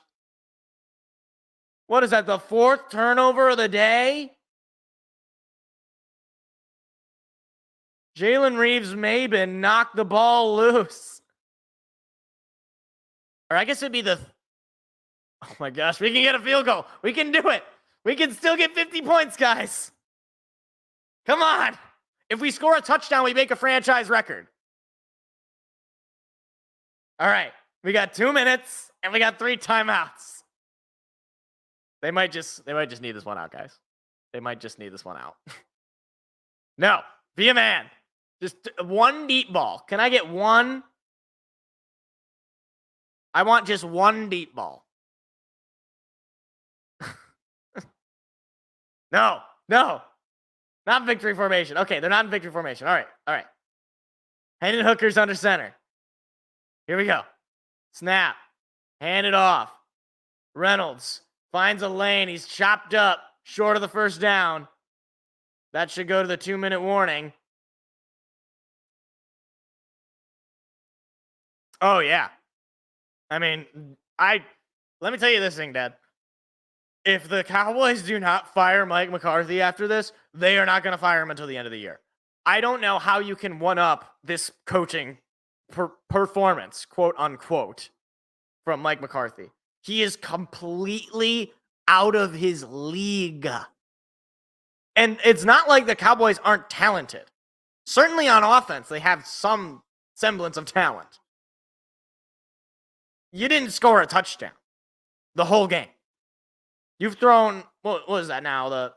There was 3 interceptions, and then, what is that now? 2 turnovers? You've had 5 turnovers.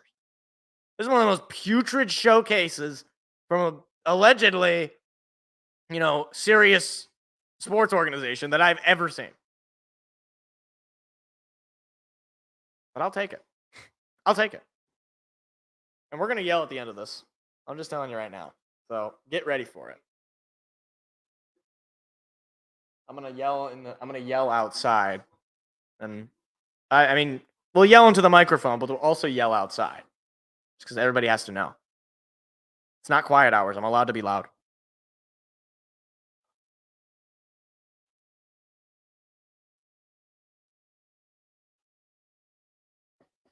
I'm so hungry right now, though. I have some leftover chicken and rice, but I don't know if that'll be enough for me. I might have to eat more. I don't know what I'm going to do, though. I've also got to pee so bad. Oh my gosh. I should have gone to the bathroom before this commercial break, or right as this commercial break started. Anybody. Me. Put somebody else in. They'll probably promote from within for the time being. But as far as actual head coaching prospects, I wouldn't be surprised if they go after a guy like Ben Johnson or Aaron Glenn. Now, I don't think they will land either of them because it's Dallas. And I think both those guys are smart enough to know I'm not going to work there. But I don't know. You never know. Maybe Robert Saleh. I hear he needs a job. Maybe you'll go after him.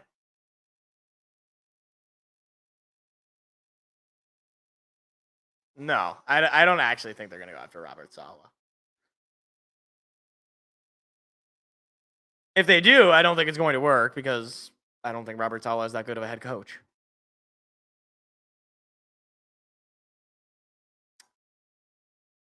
Too bad Jahmyr Gibbs didn't get any touchdowns. 2 touchdowns for David Montgomery on 80 yards. Both of them had 12 carries. 2nd and 6. So I think they do need technically a first down just to have enough downs to knee it out. Snap.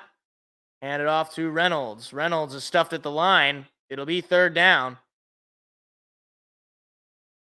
Oh, gosh. Bill Belichick. You know what? I'd be here for it. Because that would be hysterical. That would be absolutely hysterical if they went after Bill Belichick. I'd be here for it.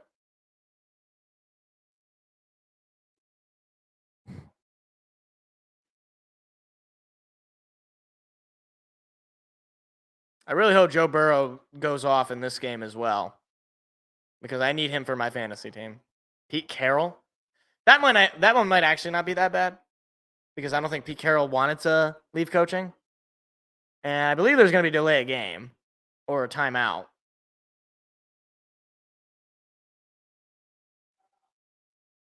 And Detroit just called timeout as the game clock was running out. Jeez. We haven't beaten Dallas in 11 years. Last time we beat Dallas was the Stafford fake spike in Ford Field. And then we walked it off. Now, my question is, when was the last time we beat Dallas in Dallas? Because that was 2013, so 11 years ago. Oddly enough, that was also the last year the Tigers have won a playoff series, and that ended this year. They hand it off to, I believe that's Craig Reynolds again, and this time he did get it. So with the first down, that will do it. We're not going to be able to get to 50, unfortunately. That's too bad. I really got to pee so bad. So I might just actually go pee right now because they're just going to knee it out. Okay, Lions win. Yay. All right, I'll be back.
All right. Okay, we did it. We won the game. All right.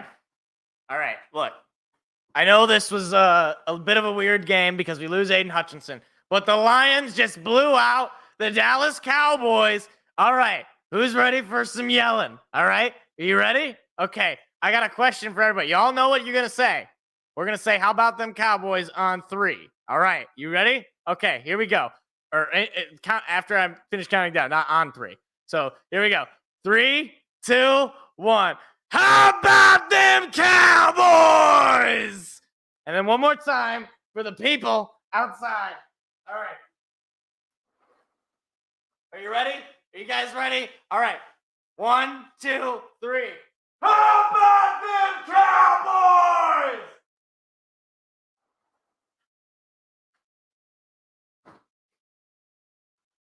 All right, everybody have their fun? I hope we all had fun. All right. Lions blow them out. That was quite the enjoyment. But obviously the Aiden Hutchinson injury is sort of front and center.